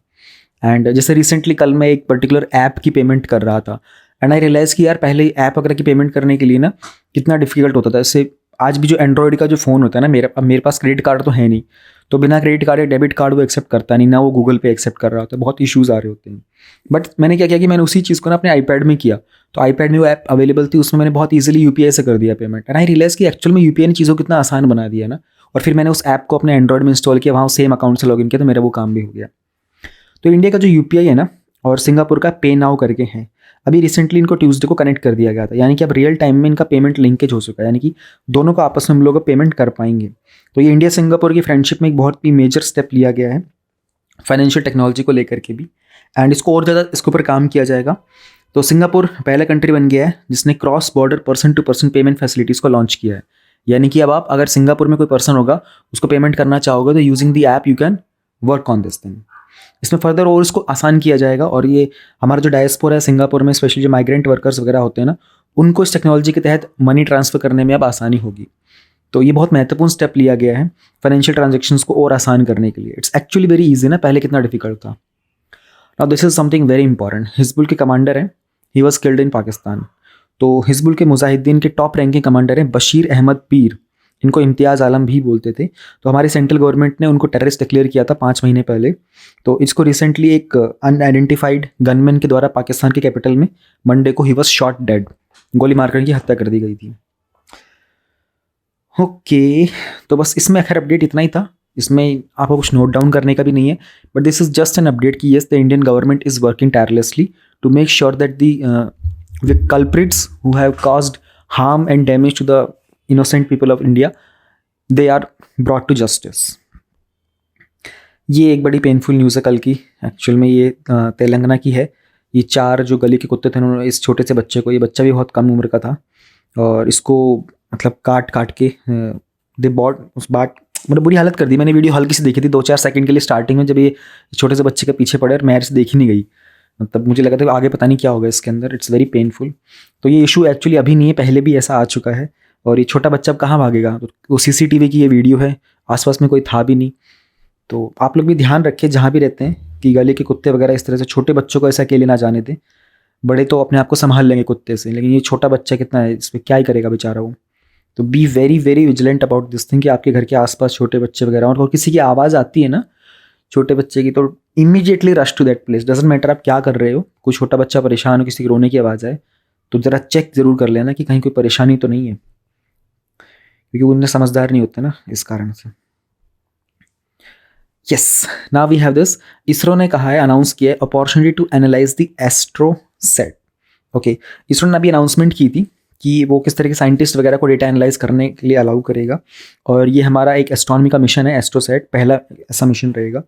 तो हमारा AO that is announcement of opportunity की एजेंसी, उन्होंने कहा था कि कुछ प्रपोजल्स हैं 13th एस्ट्रोनॉमी ये अनाउंसमेंट ऑफ अपॉर्चुनिटी के to observe for observation from AstroSat. तो एक बार इसको समझने की कोशिश करते हैं ये पूरा का पूरा क्या कॉन्सेप्ट है। तो इसरो ने कहा था, उन्होंने अनाउंसमेंट की थी कि इंडिया के साइंटिस्ट और रिसर्चर्स वगैरह जो है ना, जो डिफरेंट यूनिवर्सिटीज़ में इंस्टीट्यूट्स वगैरह में हैं, तो ये अराउंड 55% है of the time, and the non Indian scientist वगैरह के NRIs वगैरह को मिला करके जो स्पेस एजेंसीज में काम कर रहे हैं इंस्टीट्यूट में यूनिवर्सिटीज़ में अराउंड द ग्लोब, वो है 20% ऑफ द टाइम, राइट। तो AO क्या है, ये अनाउंसमेंट ऑफ अपॉर्चुनिटी है। इसमें रिसर्चर साइंटिस्ट जो सारे के सारे इस तरह के एस्ट्रोनॉमी में इन्वॉल्व होते हैं ना, वो सब मिल करके ना कुछ प्रपोजल देते हैं फॉर द प्रिंसिपल इन्वेस्टिगेटर्स, कुछ ऑब्जर्वेशंस को लेकर के, साइंटिफिक और टेक्निकल जस्टिफिकेशंस के लिए इनका डेटा को एनालाइज किया जाता है और फिर इस पर काम किया जाता है। तो दिस इज मोर अबाउट कि रिसर्च डेवलपमेंट एंड फर्दर आपस में मिलकर कैसे काम करना है, sharing the data, sharing the analysis, उस तरीके से। तो बहुत मेजर स्टेप लिया गया है इसरो के द्वारा। Brain inspired image sensor can detect the minuscule objects। Okay, IISc है इंडिया का बेस्ट कॉलेज, यही आता है एक्चुअली सारी यूनिवर्सिटीज़ कॉलेजेस में, IIT से भी ऊपर है IISc, ये बेंगलुरु में है। तो वहाँ के जो रिसर्चर्स थे ना, उन्होंने एक नई स्टडी की थी कि हमारे ब्रेन के द्वारा जो इंस्पायर्ड जो इमेज सेंसर होता है ना, it can go beyond the diffraction limit of light, ठीक है ना, वो बहुत मिनिस्कल ऑब्जेक्ट्स को भी डिटेक्ट कर सकता है।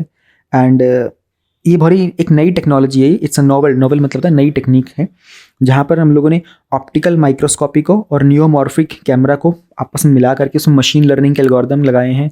और हम लोगों ने एक बहुत मेजर स्टेप लिया है कि जो 50 नैनोमीटर्स तक की ऑब्जेक्ट वगैरह भी होती है ना, उनको हम लोग कैसे पिन पॉइंट कर पाएंगे।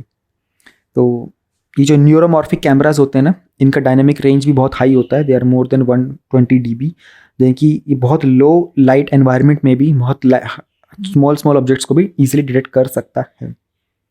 तो इंडिविजुअल के बहुत सारे जो फ्लोरेसेंट बीड्स होते हैं ना, स्मॉलर देन डिफ्रैक्शन, उन सबको भी आइडेंटिफाई करने की कोशिश करेगा ये। अभी प्रीलिम्स के अंदर this is will be more about the importance of neuro science and optical science के बारे में, बट इसमें कुछ ऐसा डिटेल्ड क्वेश्चन तो बन नहीं पाएगा, बट जस्ट एक आइडिया रखना कि हाँ, हमारे ISC बेंगलोर ने एक नई टेक्नोलॉजी पे काम कर रहे हैं। केरला, तमिलनाडु और कर्नाटका, तीनों स्टेट्स जो हैं ये हमारे इंडिया के एक्सट्रीम सदर्न पार्ट में हैं। इन्होंने कहा कि फरवरी में ये लोग एक वल्चर सर्वे करेंगे और इसको पहली बार सिंक्रोनाइज किया जाएगा। तो Kerala forest and wild life department है, उसके काउंटर पार्ट से तमिलनाडु और कर्नाटका के, ये पहली बार सिंक्रोनाइज करेंगे अपने वल्चर सर्वे को वेस्टर्न घाट में। तो हर साल फॉरेस्ट डिपार्टमेंट इन 3 स्टेट में ऑर्गेनाइज करता है सेपरेट सर्वेज ना, पहली बार ये क्या कर रहे हैं, जो आपस में मर्ज कर देंगे। तो उसके कारण क्या होता है ना, जब ये इन एरियाज़ के अंदर ना वल्चर्स का काउंट करते हैं ये लोग, तो अब कर्नाटका, तमिलनाडु, केरला, इनमें कितना कुछ तो आपस में मैच करता है ना, बॉर्डर्स क्लैश करते हैं। और ये पंछी की बात कर रहे हैं, जो ये अपना क्या कहते हैं, वल्चर्स हैं। अब वल्चर्स में कभी कभी ना काउंटिंग डबल हो जाती है, तो उस चीज़ को, एफर्ट्स के डुप्लीकेशन को लेकर के ही ये लोग काम करना चाहते हैं, and they will make sure कि डुप्लीकेशन ना हो। ऑलराइट, तो इसमें wide night wild life sanctuary आपके एग्जाम में आ चुकी है पहले, ठीक है, और ये तीनों के कॉमन पॉइंट पे पड़ती है। एंड वहाँ पर आसपास की और जो मुद्दुमलई टाइगर रिजर्व वगैरह भी है, ये बफर जोन है। तो इन सब के बारे में आपको पता होना चाहिए, ये एग्जाम में पहले आ भी चुके हैं किसी न किसी ऑप्शंस में। तो मैं बस आपको याद दिला रहा था कि सिंस वो आप लोग प्रीवियस ईयर क्वेश्चन जब सॉल्व कर रहे होंगे, तो वो नाम जब आपके सामने आपको दिखा रहे तो उनको ध्यान से पढ़ लेना उनके बारे में डिटेल में, क्योंकि वो अभी रिसेंटली इनमें सर्वे भी किया जाएगा। देन एडिटोरियल में हम लोग ये वाला और ये वाला कल करेंगे, ठीक है, ये आज कवर करेंगे हम लोग, अभी इसके बाद करेंगे, and this we will cover today. और now India is spending more on the foreign travel now, ये RBI के डेटा ने बताया था।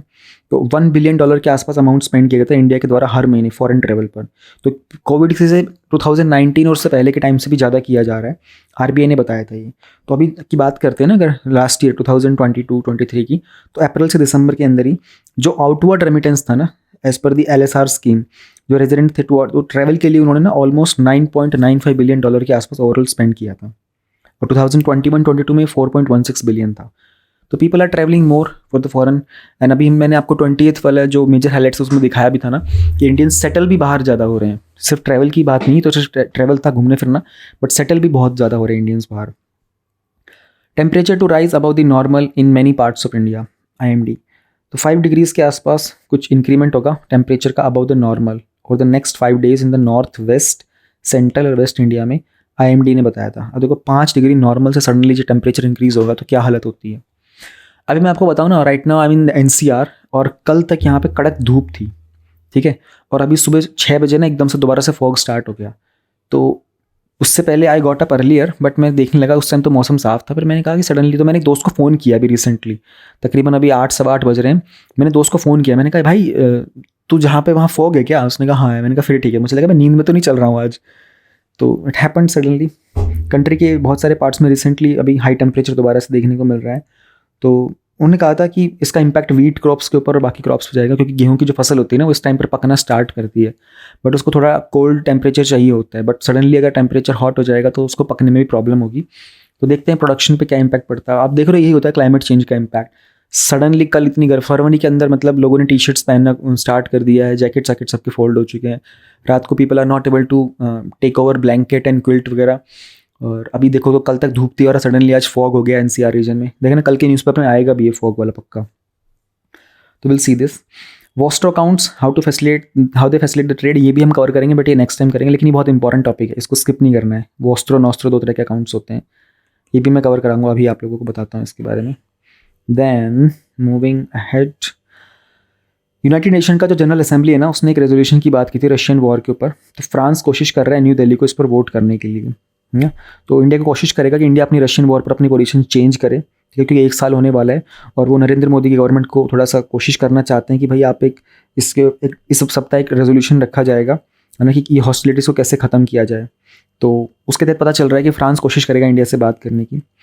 अभी तक तो इंडिया ने रिफ्यूज़ कर दिया था किसी भी तरह के रेजोल्यूशन पे वोट करने के लिए, क्योंकि खासकर कि जो वॉर का था, रशिया के अगेंस्ट भी इंडिया नहीं बोल सकता, बट इंडिया ये भी चाहता कि शांति बनी रहे, क्योंकि रशिया से बहुत सारा ट्रेड भी मिल रहा है हमको। और देखो, एक टाइम था इंडिया का जब इंडिया को किसी कंट्री ने सपोर्ट नहीं किया था और रशिया ने सपोर्ट किया था, खास करके हमको जो फूड सिक्योरिटी का इशू था, हमारे वो न्यूक्लियर टेस्ट वगैरह के टाइम पर भी, है ना, वो भी आज के एडिटोरियल में देखेंगे तो समझ में आएगा आपको थोड़ा सा। तो बस ये आपको ध्यान रखना था कि फ्रांस जैसे one of the P5 countries हैं, ठीक है, जो परमानेंट 5 हैं UNSC में, तो अभी वो कोशिश करेगा इंडिया को ट्रैक करने की। तो थोड़े कंट्रीज़ के ना जियो पॉलिटिकल एंगल समझ के रखा करो। फ्रांस इंडिया का बहुत क्लोज फ्रेंड है, हम लोगों ने रिसेंट में रफाल डील वगैरह भी की थी इनके साथ में, दैट्स बिकॉम, और हमारा इंटरनेशनल सोलर अलायंस जो है वो भी हम लोगों ने फ्रांस के साथ मिलकर किया था। एंड अब फ्रांस अगर इंडिया को बात करने की कोशिश करेगा तो जाहिर सी बात है इंडिया पे इम्पैक्ट पड़ेगा कि ठीक है यार, फ्रांस इज ट्राइंग। यूएस भी कोशिश पड़ता है इंडिया के ऊपर, क्योंकि इंडिया यूएस का one of the major defence partner भी है। तो बहुत सारे सोर्सेज ने कहा कि जो यूरोपियन यूनियन का जो 10th राउंड ऑफ सैंक्शंस था ना, उसमें उन्होंने अनाउंस किया था लास्ट वीक कि वो कोशिश कर रहे हैं इसकी 1 ईयर एनिवर्सरी पर इसको रोकने की, है ना, क्योंकि उन्होंने कहा था कि इसके बहुत सारे सैंक्शंस लगाए भी गए थे but things are not happening the way they wanted. तो उन्होंने कहा था कि थर्ड कंट्री एंटिटीज़ के ऊपर काम करना पड़ेगा फर्स्ट टाइम, एंड सैंक्शंस वो स्टार्ट करेंगे दूसरी कंट्रीज़ के ऊपर भी जो रशिया को सपोर्ट प्रोवाइड करते हैं, जैसे कि ईरान था, वो ड्रोन्स प्रोवाइड कर रहा था रशिया को, है ना, तो उन पर भी सैंक्शन लगाना स्टार्ट करेंगे so that we can bring an end to this. तो 24 फरवरी को 1 साल हो जाएंगे पूरे के पूरे रशिया यूक्रेन कॉन्फ्लिक्ट को। Then further moving ahead, okay, now this is again very important. Children have the right to protect their genetic data. Supreme Court ने कहा था, a child should not be lost in its search for paternity, says the top court, directing the family courts educating between varying parents to order the DNA test only to a last resort. Okay, supreme Court ने कहा था judgement में, children जो बच्चे होते हैं ना, उनका DNA टेस्ट किया जाता है, ठीक है, खास करके जब उनको प्रूफ ऑफ इन्फिडिलिटी देखना होता है कि भाई हमारा अपना बच्चा है या नहीं, उसके जो DNA का टेस्ट किया जाता है कि हमारा सेम DNA है या नहीं। तो जो एक बेंच था जस्टिस वी रमन सुब्रमण्यम जी का, उन्होंने कहा था कि जेनेटिक इन्फॉर्मेशन होती है ना, बहुत पर्सनल और इंटीमेट होती है, एक बच्चे की भी होती है, ये उसका अपना प्राइवेट मैटर भी होता है ना। तो एक पर्सन की बहुत जो वेरी एसेंस होती है ना, उसको भी ये लाइमलाइट में ला कर रख देता है, सबके सामने रखता है, और इस इन्फॉर्मेशन से बहुत अच्छे से पता चलता है कि वो कौन है, कहाँ पर है। तो चाइल्ड की जो जेनेटिक इन्फॉर्मेशन होती है ना, it is the part of the privacy only. तो आपको पता होना चाहिए कि पुट्टा स्वामी जजमेंट आया था, उसमें सुप्रीम कोर्ट ने कहा था कि right to privacy comes under the article, which article. चलो अब आपसे क्वेश्चन है, आप लोग सुनते हो वीडियो को तो बता देना कि राइट टू प्रिवेसी कौन से आर्टिकल का पार्ट बनता है, और ये एग्जाम में आया हुआ है, आई थिंक 2021 के प्रीलिम्स में एग्जाम में आया था ये, right to privacy comes under which article. तो बस इसी बात को ध्यान में रखना है आपको, ठीक है। There can be prelim statement based on this only, कि चिल्ड्रन का जो, क्योंकि अक्सर ऐसा बोलते हैं ना कि छोटे बच्चे होते हैं 18 से कम में, उनकी जो प्रिवेसी वगैरह, उनकी जो परमिशन होती है, it falls under their guardians. 18 के बाद वो खुद हो जाते हैं, है ना, तो अडल्ट वाला जो कंडीशन लग जाती है उनके ऊपर। तो ये सुप्रीम कोर्ट ने कहा कि it's their right to privacy, तो क्या वो परमिशन देंगे नहीं देंगे, कैसे मैटर करेगा, तो थिंक अपॉन दिस थिंग। इसमें कोई आपको स्टेटमेंट बना के दे नहीं सकता, ये क्वेश्चन आएगा, सबको सोचना पड़ेगा, कहीं पर लिखा नहीं मिलेगा इसका answer, everyone has to think on this. Russia ने जो लास्ट रिमेनिंग न्यूक्लियर ट्रीटी थी ना, मेजर न्यूक्लियर ट्रीटी यूएस के साथ में, उसको भी सस्पेंड कर दिया है। तो रशिया के जो प्रेसिडेंट है मिस्टर पुतिन, उन्होंने ट्यूसडे को कहा था कि वो जो न्यू स्टार्ट ट्रीटी का जो पार्टिसिपेशन था ना, उसको सस्पेंड कर रहे हैं। तो ये लास्ट ट्रीटी थी दोनों के अपने आर्म्स को कंट्रोल करने का एक पैक्ट था। तो अब इसको इतना ही याद करना था, इसमें ज़्यादा कुछ याद करने का था नहीं। तो ये ट्रीटी स्टार्ट की गई थी इंडिया और यूएस के द्वारा, है ना, ताकि जो इनके ऑफेंसिव जो आर्म्स होते हैं उसको स्ट्रेटेजिकली रिड्यूस करते चलेंगे। And the moment mister Putin ने ये उनकी जो रशिया के फॉरेन मिनिस्ट्री थे, उन्होंने कहा था कि डेफिनेटली दे रेस्पेक्ट जो न्यूक्लियर वेपन्स के ऊपर उन्होंने लिमिट लगाई हुई है under the nuclear arms control treaty, even though Putin ने कहा कि वो सस्पेंड करना चाहते हैं इस तरह का पार्टिसिपेशन। और रशिया कॉन्टिन्यूसली इन्फॉर्मेशन एक्सचेंज करता रहेगा अपने टेस्ट लॉन्चेस की, बैलिस्टिक मिसाइल्स की, क्योंकि कुछ एग्रीमेंट्स हैं उनके यूएस के साथ में। एंड बट अब this is going definitely very dangerous side कि ट्रीटीज़ को एंड किया जा रहा है। Treaties is suppose to make things stable, but treaty को ये जब एंड कर देंगे तो the person suddenly becomes completely liberal to do whatever they want to do ना, but they are not accountable to any of them. जो Biden ने recently कहा he swears by NATO support for the Ukraine, says Russia will never win. अब जो Biden ने Tuesday को कहा था यूक्रेन को जो है कि रशिया कभी भी इसको जीत नहीं पाएगा, और उन्होंने एक स्पीच दी थी पोलैंड में, एंड मॉस्को इन्वेजन का जब ऑलमोस्ट 1 साल होने वाला है इस बात पर। तो अब इनकी कंट्री के जो लोग हैं ना, जो बाइडन के यूएस वाले, वो उनको बहुत क्रिटिसाइज़ कर रहे हैं कि why the hell did you go to Ukraine, क्या ज़रूरत थी यूक्रेन जाने की, क्यों रशिया को और नुकसान है, पहले ही हम लोगों ने जो रायता फैला रखा है वो कम है क्या। तो ये बात तो बहुत क्लियर हो चुकी है कि जो Biden is not coming as the president next year, but that's what he is trying actually. Ukraine में जाकर अगर ये बंदा इस वॉर को रोक देता है ना, रशिया यूक्रेन को, तब बहुत हाई चांसेस है कि ये बंदा अपने सेकेंड टर्म में आएगा। Otherwise there is no way कि he is going to come for the next term, because इन्हीं के टेन्योर में रशिया यूक्रेन का वॉर स्टार्ट हुआ, इन्हीं के टेन्योर में वो तालिबान वाला इशू जो था वो भी निकल के आया था। कोविड की रिकवरी तो खैर हो ही रही थी, चल ही रही थी, but this person is very much responsible for this Russia and Ukraine war. Actual में कहानी पुरानी होती है ना, बहुत पुरानी समय चल रही होती है, लेकिन जिस प्रेसिडेंट प्राइम मिनिस्टर के टेन्योर में होती है ना, वो इल्ज़ाम उसी के ऊपर लगता है। तो ये चीज़ देखनी पड़ेगी, how can they make sure कि इस चीज़ को कैसे हैंडल करेंगे। टर्की और सीरिया के अंदर रिसेंटली एक अर्थक्वेक आया था, बट रिसेंटली क्या हुआ था ना कि दोबारा से एक अर्थक्वेक आया था ना 2 वीक्स आफ्टर दिस ट्रेम्बलिंग, तो इसमें ऑलमोस्ट 45,000 लोग मर चुके थे पहले वाले के अंदर। एंड अभी जो दोबारा से आया था, डिजास्टर मैनेजमेंट अथॉरिटी ने कहा कि 6 person were killed and 294 were injured. ठीक है, तो मंडे को 6.4 मैग्नीट्यूड का अर्थक्वेक आया था टर्की में दोबारा से। तो इस बेल्ट को लेकर के थोड़ा सा ध्यान में रहने की ज़रूरत है। इंडिया ने वहाँ अपनी हेल्प भेजी हुई थी। तो बस ये अपडेट इतना ही था कि वहाँ पर दोबारा से अभी रिसेंटली अर्थक्वेक देखने को मिला था। डेटा सेंटर्स आने वाले 6 सालों में 6 गुना बढ़ जाएंगे। डेटा सेंटर्स क्या होते हैं? तो हमारी कंट्री के अंदर डेटा लोकलाइजेशन पे बहुत काम किया जा रहा है ना, डेटा बहुत डेवलप हो रहा है। तो जो सेंटर होता है ना, जहाँ पर आपका डेटा सेव होता है, लाइक राइट ना आप जो वीडियो देख रहे हो, ये वीडियो आप चला तो अपने डिवाइस में रहे हो, अपने लैपटॉप में या फ़ोन में चला रहे हो आप, बट एक्चुअल में जो वीडियो है ये प्ले कहाँ पर हो रही है? ये एक डेटा सेंटर है। ठीक है, कहीं पर कोई सर्वे है, कोई सेंटर बना हुआ है, वहाँ पर कुछ डिवाइसेज हैं, वहाँ पर हार्ड डिस्क रखी हुई हैं, उस हार्ड डिस्क में सेव्ड है ये वीडियो, वहाँ से वाया इंटरनेट ही प्ले हो रही है आपके डिवाइस पर। तो इस तरह के डेटा सेंटर्स का ना काउंट जो है वो इंक्रीज़ होने वाला है, क्योंकि डेटा बहुत ज़्यादा जनरेट हो रहा है। बहुत सारे बिजनेस हाउसेज हैं उसमें इन्वेस्ट कर रहे हैं, अमेजॉन, माइक्रोसॉफ्ट ने बहुत हैवी इन्वेस्टमेंट की हुई है इसके अंदर, क्योंकि ज़रूरत ज़्यादा है इस चीज़ की। तो डिजिटल एक्सप्लोरेशन हो रहा है इंडिया के अंदर, मोबाइल पेनिट्रेशन बहुत बढ़ता जा रहा है, गवर्नमेंट ई गवर्नेंस के ऊपर बहुत काम कर रही है। ई गवर्नेंस आपका मेंस पॉइंट ऑफ व्यू से GS2 में बहुत इंपॉर्टेंट टॉपिक है, बहुत सारे क्वेश्चंस आ चुके हैं आपके ई गवर्नेंस पर। So be very careful about these topics that keeps popping up. अब ये स्टेटमेंट बहुत अच्छा है ना, आप इस स्टेटमेंट को भी नोट डाउन कर सकते हो, एग्जाम पॉइंट ऑफ व्यू से मेंस में लिख सकते हो। तो मेजर हाईलाइट्स यहाँ हो जाते हैं, कुछ एडिटोरियल कर लेते हैं। टॉपिक है हमारे पास, will India witness an El Nino forecast this year.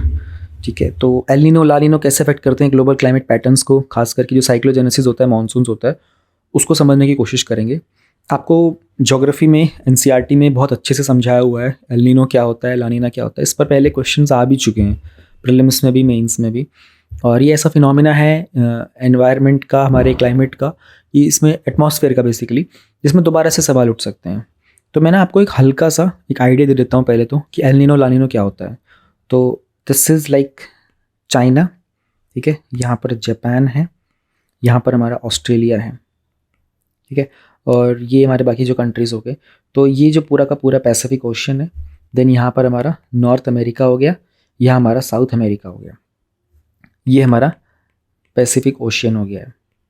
अब जनरली पैसिफिक ओशन में जो ये इक्वेटर वाला रीजन होता है ना, अब इक्वेटर, अब देखो कितना बड़ा एरिया है ना, इतने बड़े एरिया के अंदर डायरेक्टली सनरेज पड़ती हैं, तो जाहिर सी बात है पानी गर्म होगा वहाँ पर।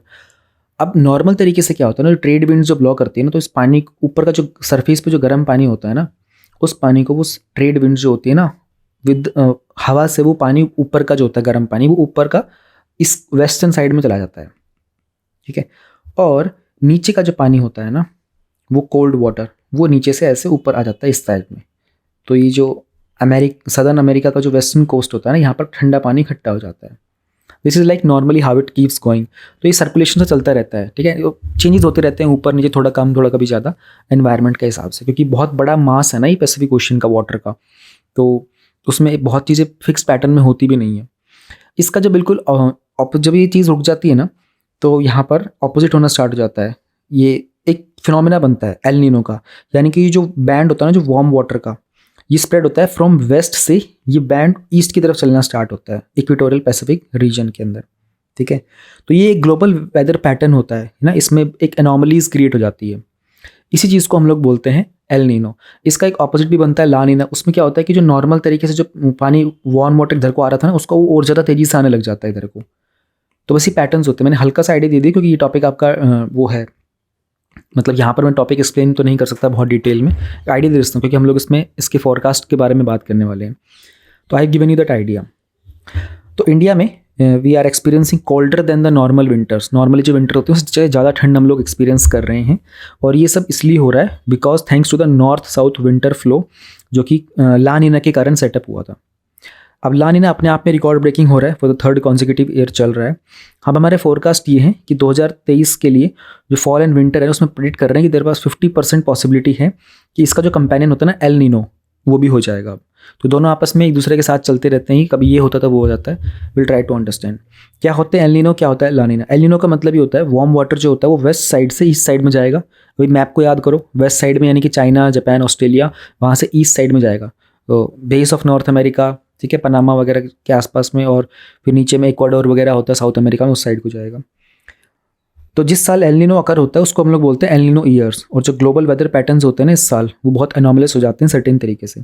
सिमिलरली ला नीना भी होता है जब वो जो वाटर होता है ना स्प्रेड होता है ईस्ट से वेस्ट साइड में, समझ गए। अब याद कर लो जो मैंने आपको एक्सप्लेन किया था, और ये कूलर हो जाता है। दोनों ही फिनोमिनास के वो ऐसी इकोनॉमीज यानी कि कंट्री जो रेनफॉल पर डिपेंडेंट होती है ना उन पर बड़ा इंपैक्ट पड़ता है। कहीं पर ड्राउट आ जाता है, कहीं पर सडनली रेनफॉल एक्स्ट्रा हो जाती है, कहीं पर फ्लड आ जाती है, तो उसके कारण बहुत इंपॉर्टेंट इंपैक्ट पड़ता है। फर्स्ट थिंग जो नोट डाउन करने की होगी, एल नीनो जो है ना उसकी forecast they are before the spring. अब जो हमारा जो वसंत ऋतु आने वाली ना, तो अगर उससे पहले एल नीनो आता है ना तो ये काफ़ी अनरिलायबल होगा क्योंकि क्लाइमेट सिस्टम जो है ना वो बहुत नॉइजी होगा स्प्रिंग के टाइम पर, क्योंकि सन का ट्रांजिशन होगा इक्वेटर की तरफ में, ठीक है, एंड एक हेमिस्फीयर से दूसरे के अंदर, तो उसके कारण प्रेडिक्शंस के अंदर काफ़ी बदलाव देखने को मिलेंगे। हालांकि जब ला नीना ईयर होता है ना, जो ट्रॉपिकल पैसिफिक ओशियन होता है ना वो सारी हीट को सोक कर लेता है और वार्म वाटर को एक्यूमुलेट करता है। एल नीनो के टाइम पर ये जो वार्म वाटर होता है ना फिर ये वेस्ट साइड से ईस्ट साइड की तरफ स्प्लिट होना स्टार्ट हो जाता है। अर्थ के पास 3 स्ट्रेट ला नीना ईयर्स थे, ठीक है ना, इसका मतलब पैसिफिक वार्म वाटर जो था ना वो बहुत ज़्यादा लोड हो चुका है और इसके कारण अब एल नीनो बहुत जल्दी आएगा। तो एल नीनो का जब ईयर होता है ना तो ग्लोबल वार्मिंग के क्राइसिस देखने को मिलते हैं, क्योंकि जो वार्म वाटर होता है ना वो ट्रॉपिकल पैसिफिक में रिलीज करता है बहुत ज़्यादा अमाउंट की हीट वहाँ से एटमॉस्फेयर में। तो साइक्लोन फॉर्मेशन में मानसून पर क्या इम्पैक्ट पड़ेगा, जो ट्रांजिशन होता है ना ला नीना विंटर का एक एल नीनो समर के अंदर, तो उसी कारण बहुत बड़ा एक लार्ज मानसून डेफिसिट आ जाता है, यानी कि 15% तक का भी। इसका मतलब जो प्री मानसून और जो मानसून सर्कुलेशंस होते हैं ना वो एल नीनो ईयर में थोड़े से वीक पड़ जाते हैं, ठीक है। आप समझ पा रहे होंगे क्या इंडिया विटनेस करेगा इस चीज़ को। और अभी आप लोग टेम्परेचर के बारे में मैंने आप लोगों को जस्ट भी बताया था कैसे चेंजेस हो रहे हैं अभी सडनली ऊपर नीचे। जो विंड की इंटेंसिटी होती है ना यानी कि एटमॉस की तरफ जो ऊपर की तरफ जो होती है वो थोड़ी सी वीक हो जाती है, फिर इसके कारण क्या होता है साइक्लोन की फॉर्मेशन को थोड़ा सा सपोर्ट मिल जाता है। लेकिन जो ग्लोबल क्लाइमेट सिस्टम है इतना सिंपल तो होता नहीं है, उसमें इंट्रा सीजनल और सब सीजनल टाइम स्केल की वेरिएबिलिटी होती है। सी सरफेस टेम्परेचर पे विंड जो होती है बहुत इंपॉर्टेंट होती है। अब जो टाइम स्केल्स होते हैं ना इससे पता चलता है कि कितना रेंज रहेगा टेम्परेचर का, है ना, मानसून से पहले और बाद मानसून के बाद में किस तरह के कैरेक्टरिस्टिक्स हम लोगों को देखने को मिलेंगी। तो इसका जो नेट इफेक्ट पड़ता है ना हमारे साइक्लोजेनेसिस के ऊपर वो सबड्यू होकर बन जाता है हमारे एल नीनो ईयर में आता है। तब हम लोग देखते हैं साइक्लोन्स के फॉर्मेशन का, टाइमली साइक्लोन का आना, साइक्लोन के इधर से उधर जाने का, सारी चीज़ हम लोग एक्सपीरियंस करते हैं। अगर हम लोग बात करते हैं मॉनसून्स की तो जो एल नीनो स्टेट होता है ना it does emerge by summer, तो हम लोग एक डेफिसिट देखेंगे 2023 के अंदर। कुछ रिसर्चर्स ने कहा था कि जो इंडियन ओशन डाइपोल है ना जो कि सी सरफेस टेम्परेचर का होता है over the tropical Indian ocean, वो भी कंपेंसेट करेगा जो भी हमारे एल नीनो के नेगेटिव इम्पैक्ट होंगे उसको। अब ये IOD क्या होता है, इंडियन ओशन डाइपोल, बेसिकली हमारा जो ये इंडिया है ना इसमें यहाँ पर हमारा बे ऑफ बंगाल है, यहाँ पर अरेबियन सी होता है, ठीक है। तो इन दोनों के अंदर जो टेम्परेचर डिफरेंस देखने को मिलता है ना हम लोग उसको इंडियन ओशन डाइपोल बोल देते हैं एक तरीके से, ठीक है। तो मैं पता नहीं है कि दोनों के बीच में क्या रिलेशन है, समर मानसून के बीच में ये डाइपोल वगैरह के बीच में क्या ये सही रहेगा क्या नहीं रहेगा। तो एडिशनली बहुत सारे मानसून वेगरीज भी हमें पता नहीं है, डेटा के बारे में क्लैरिटी नहीं है। तो जो प्री मानसून साइक्लोन्स होते हैं उसके कारण आर्कटिक रीजन के अंदर थोड़ी सी वार्मिंग हो जाती है, जिसके कारण जो समर मानसून होता है ना वो थोड़ा सा इम्पैक्ट होता है उसके ऊपर। दूसरी साइड जो बे ऑफ बंगाल होता है ना उसको कुछ समय से फ्रेश वाटर जो रिसीव होता है रेन्स वगैरह के कारण, तो उसके और रिवर रन ऑफ भी होता है, जो नदियाँ आती हैं वहाँ से भी मीठा पानी आता है, फिर उसमें रेनफॉल वगैरह होती है उससे भी मीठा पानी आ रहा होता है। तो जो वाटर होता है ना ये फिर अरेबियन सी में भी जाना स्टार्ट कर देता है, वहाँ पर फिर वार्मिंग होती है ना, सब सरफेस हीट बन जाती है, ये सब कंडीशन बना देते हैं बड़े बड़े साइक्लोन्स के लिए, ठीक है। तो कितनी सारी चीज़ें होती है जो मिलकर काम कर रही होती हैं। तो एक्चुअल में तो ये वाला टॉपिक उनको बहुत आसानी से समझ में आएगा जिन्होंने पूरा क्लाइमेट वाला जो टॉपिक है ना क्लाइमेटोलॉजी वो पढ़ा हुआ होगा, उनको एक बार भी पता होगा। अगर आप बिल्कुल नए हो तो आपको समझ में नहीं आएगा अभी, ऑलराइट। तो देखो ऐसे न्यूज़पेपर भी होते हैं, करंट अफेयर ऐसे आते हैं, बट इसमें L Nino, La Nino, summer monsoon, ये मॉनसून वाला, ट्रेड विंड्स वाला, ईस्टर्लीज वेस्टर्लीज, सारे टॉपिक आपको पता होना चाहिए, इंडियन ओशन डाइपोल वगैरह के बारे में। और ये सब आपकी ना एनसीईआरटी में गिवन है। एक चैप्टर है पूरा क्लाइमेटोलॉजी का, उसको पढ़ लो, एक दिन का टॉपिक है, सुबह से बैठो शाम तक सब निपटा दो अच्छे से, सारे प्रीवियस ईयर क्वेश्चन सॉल्व कर लो, सब आ जाएगा। बहुत छोटा सा ही होता है वो। Now we have this editorial, a new chapter in defense and technology. This is written by Manoj Joshi. He is a distinguished fellow at the ORF New Delhi. तो ये बहुत इंपॉर्टेंट है इंडिया और यूएस की relationship को लेकर के। इसमें बहुत सारे फैक्ट्स आपको देखने को मिलेंगे एंड अच्छा कंटेंट आपको देखने को मिलेगा। हुआ क्या था ना, अभी रिसेंटली ना इंडिया और यूएस ने ना अपने एक इनिशिएटिव पे काम किया था with respect to ICET, that is initiative on critical and emerging technologies. बहुत इंपॉर्टेंट टेक्नोलॉजीज़ और जो इमर्जिंग है, आने वाले समय में बहुत काम भी आने वाली हैं। तो इस पूरे के पूरे इनिशिएटिव का प्रॉमिस ये था कि आने वाले समय में इंडिया और यूएस के रिलेशनशिप को वो ट्रांसफॉर्म कर देगा। अब थोड़ा सा इतिहास में जाने की कोशिश करेंगे। 1960s से ना इंडिया ने बहुत सारी कोशिश की थी कि यूएस का जो टेक्नोलॉजिकल बैंड वेगन है ना, यानी कि यूएस की टेक्नोलॉजीज़ को शेयर करने की, उनके साथ उनसे बात करने की, हमारे साथ अपनी टेक्नोलॉजी को शेयर करो।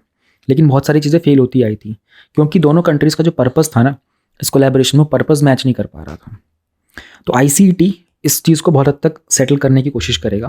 तो पहले जो भी कोशिश ये की गई थी ना, उस समय में इंडिया उतना डेवलप था नहीं, बट आज की डेट में इंडिया ने अपनी टेक्नोलॉजिकल डेवलपमेंट से बहुत काम किया है, अपनी कैपेसिटीज़ को बहुत बेहतर किया है, और इंडिया आज के टाइम में एक मेजर इकोनॉमिक पावर भी बन गया है। तो ICET के तहत दोनों साइड्स ने ना, दोनों ने 6 फोकस एरियाज़ पे काम करने की कोशिश की थी, और दोनों में 6 फोकस एरियाज़ में को डेवलपमेंट और को प्रोडक्शन करेंगे। कौन से 6 फोकस एरियाज़ हैं? पहला है strengthening the innovation ecosystem, right, innovation के इकोसिस्टम को मजबूत करेंगे। दूसरा है डिफेंस में इनोवेशन लेके आएंगे और नई टेक्नोलॉजी में कोऑपरेशन भी करेंगे। तीसरा है सेमीकंडक्टर की जो सप्लाई चेन्स है ना उसको और रेजिलिएंट बनाएंगे। फोर्थ है स्पेस सेक्टर। फिफ्थ है stem, science technology engineering management वगैरह। एंड नेक्स्ट जनरेशन टेलीकॉम, ये हमारा 6th सेक्टर है। तो इनके ऊपर को डेवलपमेंट एंड को प्रोडक्शन किया जाएगा। तो रिसेंटली जो ये इंसिडेंट हुआ था, जो इवेंट हुआ था, इंसिडेंट कह रहा हूँ, इवेंट हुआ था, उसमें जो हमारे NSA national security adviser Ajit Doval ji, उन्होंने कहा था कि दोनों को अपने इंटेंशंस को कन्वर्ट करना पड़ेगा, आइडियाज़ को डिलीवरेबल्स में कन्वर्ट करना पड़ेगा। और अमेरिकन एड की हम लोग बात करते हैं, अमेरिका की तरफ से हमको कितनी मदद दी गई है इतिहास में। तो 1950 से ना यूएस ने बड़ा सिग्निफिकेंट रोल प्ले किया है भारत की डेवलपमेंटल एफर्ट्स में, है ना, और कैसे हमारी टेक्नोलॉजिकल कैपेबिलिटी को बढ़ाया जाएगा। और जो मेजर इसमें चेंज देखने को मिला था वो था कोल्ड वॉर के समय, जिसके कारण यूएस ने ना बहुत सारी जगह पर असिस्टेंस प्रोवाइड की थी इंडिया को भी। तो सोवियत यूनियन जो था वो भी एक मेजर प्लेयर निकल के आया था स्टील में, हैवी इलेक्ट्रिकल्स, पेट्रोलियम और माइनिंग में। वहीं पर यूएस ने फोकस किया था साइंस एंड टेक्नोलॉजी पर, इंजीनियरिंग मैनेजमेंट पर और एग्रीकल्चर पर। तो बहुत सारे एरियाज़ थे जहाँ पर कॉपरेशन हुआ था, खास करके न्यूक्लियर एनर्जी भी था। यहाँ पर यूएस ने मदद की थी इंडिया को पहला रिएक्टर बनाने में, और वो किसके लिए? रिसर्च एंड पावर के लिए। तो पूरी की पूरी जनरेशन थी इंडिया की न्यूक्लियर वगैरह को लेकर, साइंटिस्ट को ट्रेन किया गया था यूएस में, एंड उन सब की मदद से हम लोग बहुत हद तक न्यूक्लियर वेपन्स भी बना सकते हैं। लेकिन जो कॉपरेशन था ना ये एब्रप्टली एंड हो गया था जब इंडिया ने 1974 में अपना न्यूक्लियर टेस्ट किया था। तो कह सकते हैं कि इंडिया के स्पेस प्रोग्राम में भी कुछ ना कुछ चीज़ें ऐसी ही रही थी। फिर जो मैसिव एड प्रोवाइड की गई थी ना यूएस के द्वारा इंडिया के एजुकेशन को मॉडर्नाइज करने के लिए, खास करके इंजीनियरिंग और मैनेजमेंट में, उसके कारण हमारे इंडस्ट्रियल सेक्टर भी ग्रो कर रहे हैं। लेकिन जो इंडियन इकॉनमी थी ना वो 1960s में रुक भी गई थी। और हुआ ये था कि हमारे जो IIT और IIM के जो ग्रेजुएट्स वगैरह था ना वो बहुत हद तक they ended up benefiting the US economy, हमारे इंडिया में ना रह करके बाहर में जाते थे। क्योंकि देखो ना 1960s के टाइम पर IIT से कोई निकलता था उसको 1 लाख रुपए की सैलरी पर मंथ मिलती थी। आज की डेट में भी अगर किसी व्यक्ति को IIT से, IIM से निकल करके अगर 1 लाख रुपए की सैलरी पर मंथ मिलती है ना, बहुत बड़ा अमाउंट होता है इवन फॉर टुडे। उस ज़माने में जब मिलता था ना तो वो आज की डेट में 10 लाख रुपए के आसपास होता था per month, more than that you can say. ठीक है, तो उन लोगों को इतना अच्छे अच्छे ऑफर्स आते थे, तो वो जाहिर सी बात है यूएस की इकॉनमी में जाते थे काम करने के लिए। तो जो वन एरिया जिसमें India did get the lasting and important benefit वो था एग्रीकल्चर, जहाँ पर अमेरिकन साइंस एंड टेक ने हमको ग्रीन रेवोल्यूशन में बहुत मदद की थी, और वो फूड शॉर्टेज का एरा भी चल रहा था। फिर 1971 में जो लिबरेशन वॉर होता है जिसे हम बांग्लादेश वॉर कहते हैं, और 1974 में न्यूक्लियर टेस्ट होते थे, तो इसके कारण फिर एक 3 डेकेड का एक इंस्ट्रेंजमेंट भी आ गया था, तो दूरियाँ बन गई थी, है ना, क्योंकि और हमारा जो इंडिया का जो कॉन्सेप्ट था कि हम लोग यूएस की टेक्नोलॉजी का इस्तेमाल करेंगे वो नहीं हो पाया था। फिर उसके बाद सोवियत इन्वेजन होता है अफगानिस्तान का, है ना, Gandhi Reagan science and tech initiative भी आता है 1984 के बाद। फिर इंडिया का यूएस का MOU साइन होता है सेंसिटिव टेक्नोलॉजीज़ पे। एंड फिर अमेरिकन ने बहुत कोशिश की थी कि इंडिया के साइंस एंड टेक को, आर्म इंडस्ट्रीज़ को और प्रमोट करने की।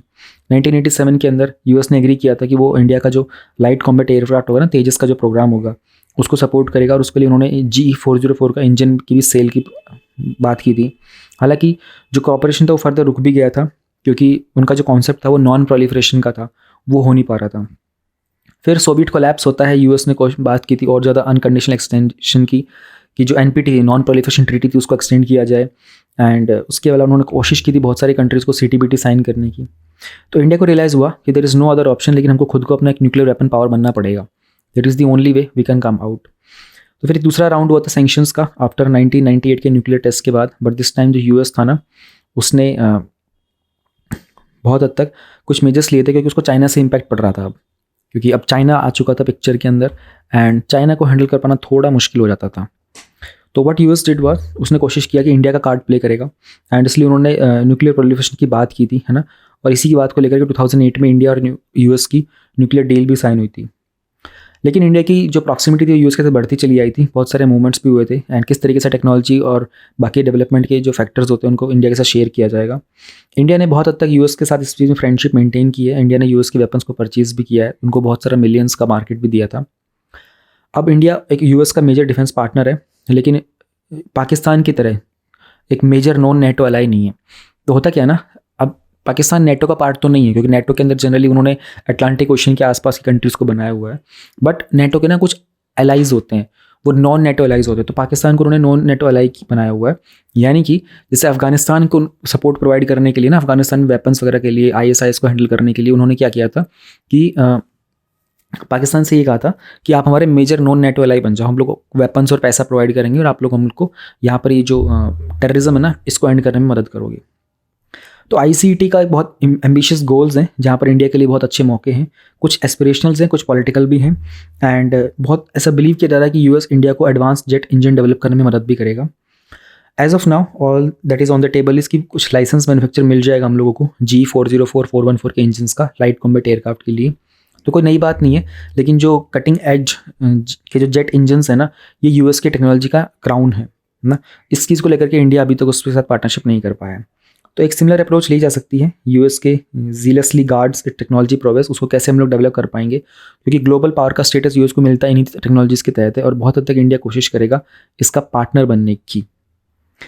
फिर जब बजट को प्रेजेंट किया गया तो फाइनेंस मिनिस्टर ने कहा था इंटरव्यू में कि this is a golden opportunity for India, हमको इस बार इसको मिस नहीं करना चाहिए। The remark is truer in technology and industrialization but the ICT could be. तो थोड़ा सा आपको आइडिया लगा इंडिया और यूएस की हिस्ट्री के बारे में, कैसे कैसे टेक्नोलॉजिकल चीज़ें काम कर रही थी पहले, कैसे इनको फर्दर हम लोग डेवलप कर सकते हैं, how can we move ahead with this thing. And Pakistan के बारे में पता चला कि वो मेजर नॉन नेटो एलाई है और हमारे न्यूक्लियर टेस्ट के बाद बीच में थोड़ा सा इंस्टेंजमेंट आ गया था, how we recovered from that and all these things. Ethics के प्रीवियस ईयर क्वेश्चन के एनालिसिस भी करते हैं हम लोग। 2017 का पेपर सॉल्व कर रहे हैं, 13, 14, 15, 16 पूरा सॉल्व कर चुके हैं।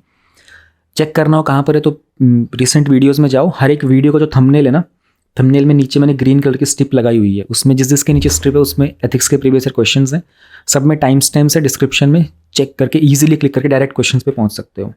अभी तक हम लोगों ने इसमें केस स्टडी स्टार्ट कर दी है 2017 में। तो क्वेश्चन नंबर 8 तक हमारे थ्योरेटिकल क्वेश्चंस थे, 9, 10, 11, 12, 13 और 14 ये हमारे केस स्टडीज़ होते हैं। दो हम लोग करते हैं कवर, 9 और 10 कर चुके हैं, आज हम लोग 11 और 12 करेंगे, कल हम लोग 13 और 14 करके 2017 का पेपर पूरा फिनिश कर देंगे।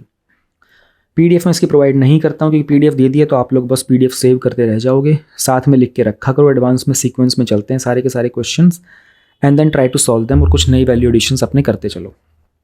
क्वेश्चन नंबर 11 है, केस स्टडी है, 20 नंबर का है, यानी कि 4 पेजेस मिलेंगे हमको इसमें। पढ़ते हैं। You are the head of human resource department of an organization. Okay, आप HR के हेड हो। One day one of the workers died on duty, आपके किसी व्यक्ति की काम करते समय मृत्यु हो जाती है, उसकी फैमिली कंपेंसेशन डिमांड करती है। हालांकि कंपनी ने डिनाई कर दिया था कंपेंसेशन, क्योंकि इन्वेस्टिगेशन में पता चला था कि वो व्यक्ति ना एक्सीडेंट के टाइम पर ड्रंक था। ओके फाइन, जो वर्कर्स थे कंपनी के वो स्ट्राइक पर चले गए, उन्होंने कहा कि फैमिली को कंपेंसेशन तो देना ही चाहिए, है ना, क्योंकि वर्कर्स को था कि कल को हमारे साथ कुछ हो जाएगा तो हमको भी कंपेंसेशन नहीं मिलेगा, तो हमको सपोर्ट करना चाहिए। अब जो मैनेजमेंट का बोर्ड था, उसके जो चेयरमैन थे, उसने आपका रिकमेंडेशन मांगा कि भाई आप HR डिपार्टमेंट के हेड हो, आप क्या रिकमेंड करते हो। तो सवाल आपसे ये कि what recommendation would you provide the management, discuss करो उसके मेरिट्स और डीमेरिट्स हर एक रिकमेंडेशन के। ठीक है, आसान सवाल है, चलो स्टार्ट करते हैं।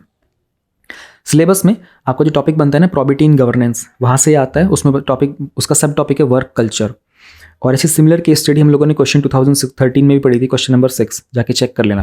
मैंने मेंशन कर दिया इसलिए ताकि आप लोग को थोड़ी आसानी हो जाए आइडेंटिफाई करने में कि चीज़ें सेम होती हैं प्रीवियस ईयर क्वेश्चंस में।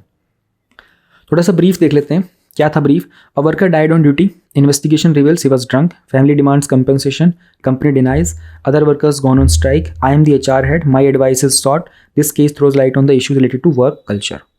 ठीक है, वर्क कल्चर में कौन से ऑप्शन अवेलेबल है, ऑप्शन देखेंगे, उसका मेरिट और डीमेरिट देखेंगे।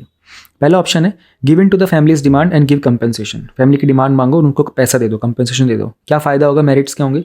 Strike will be called off, company अपना काम रिज्यूम करेगी, है ना, कोई फाइनेंशियल लॉस नहीं होगा कंपनी का, कंपनी की रेपुटेशन भी मेंटेन रहेगी, फैमिली जो कि डिजीज वर्कर की उनको भी कोई इमीडिएट रिलीफ मिल जाएगा एंड ह्यूमैनिटेरियन एक्शन भी सर्व हो जाएगा।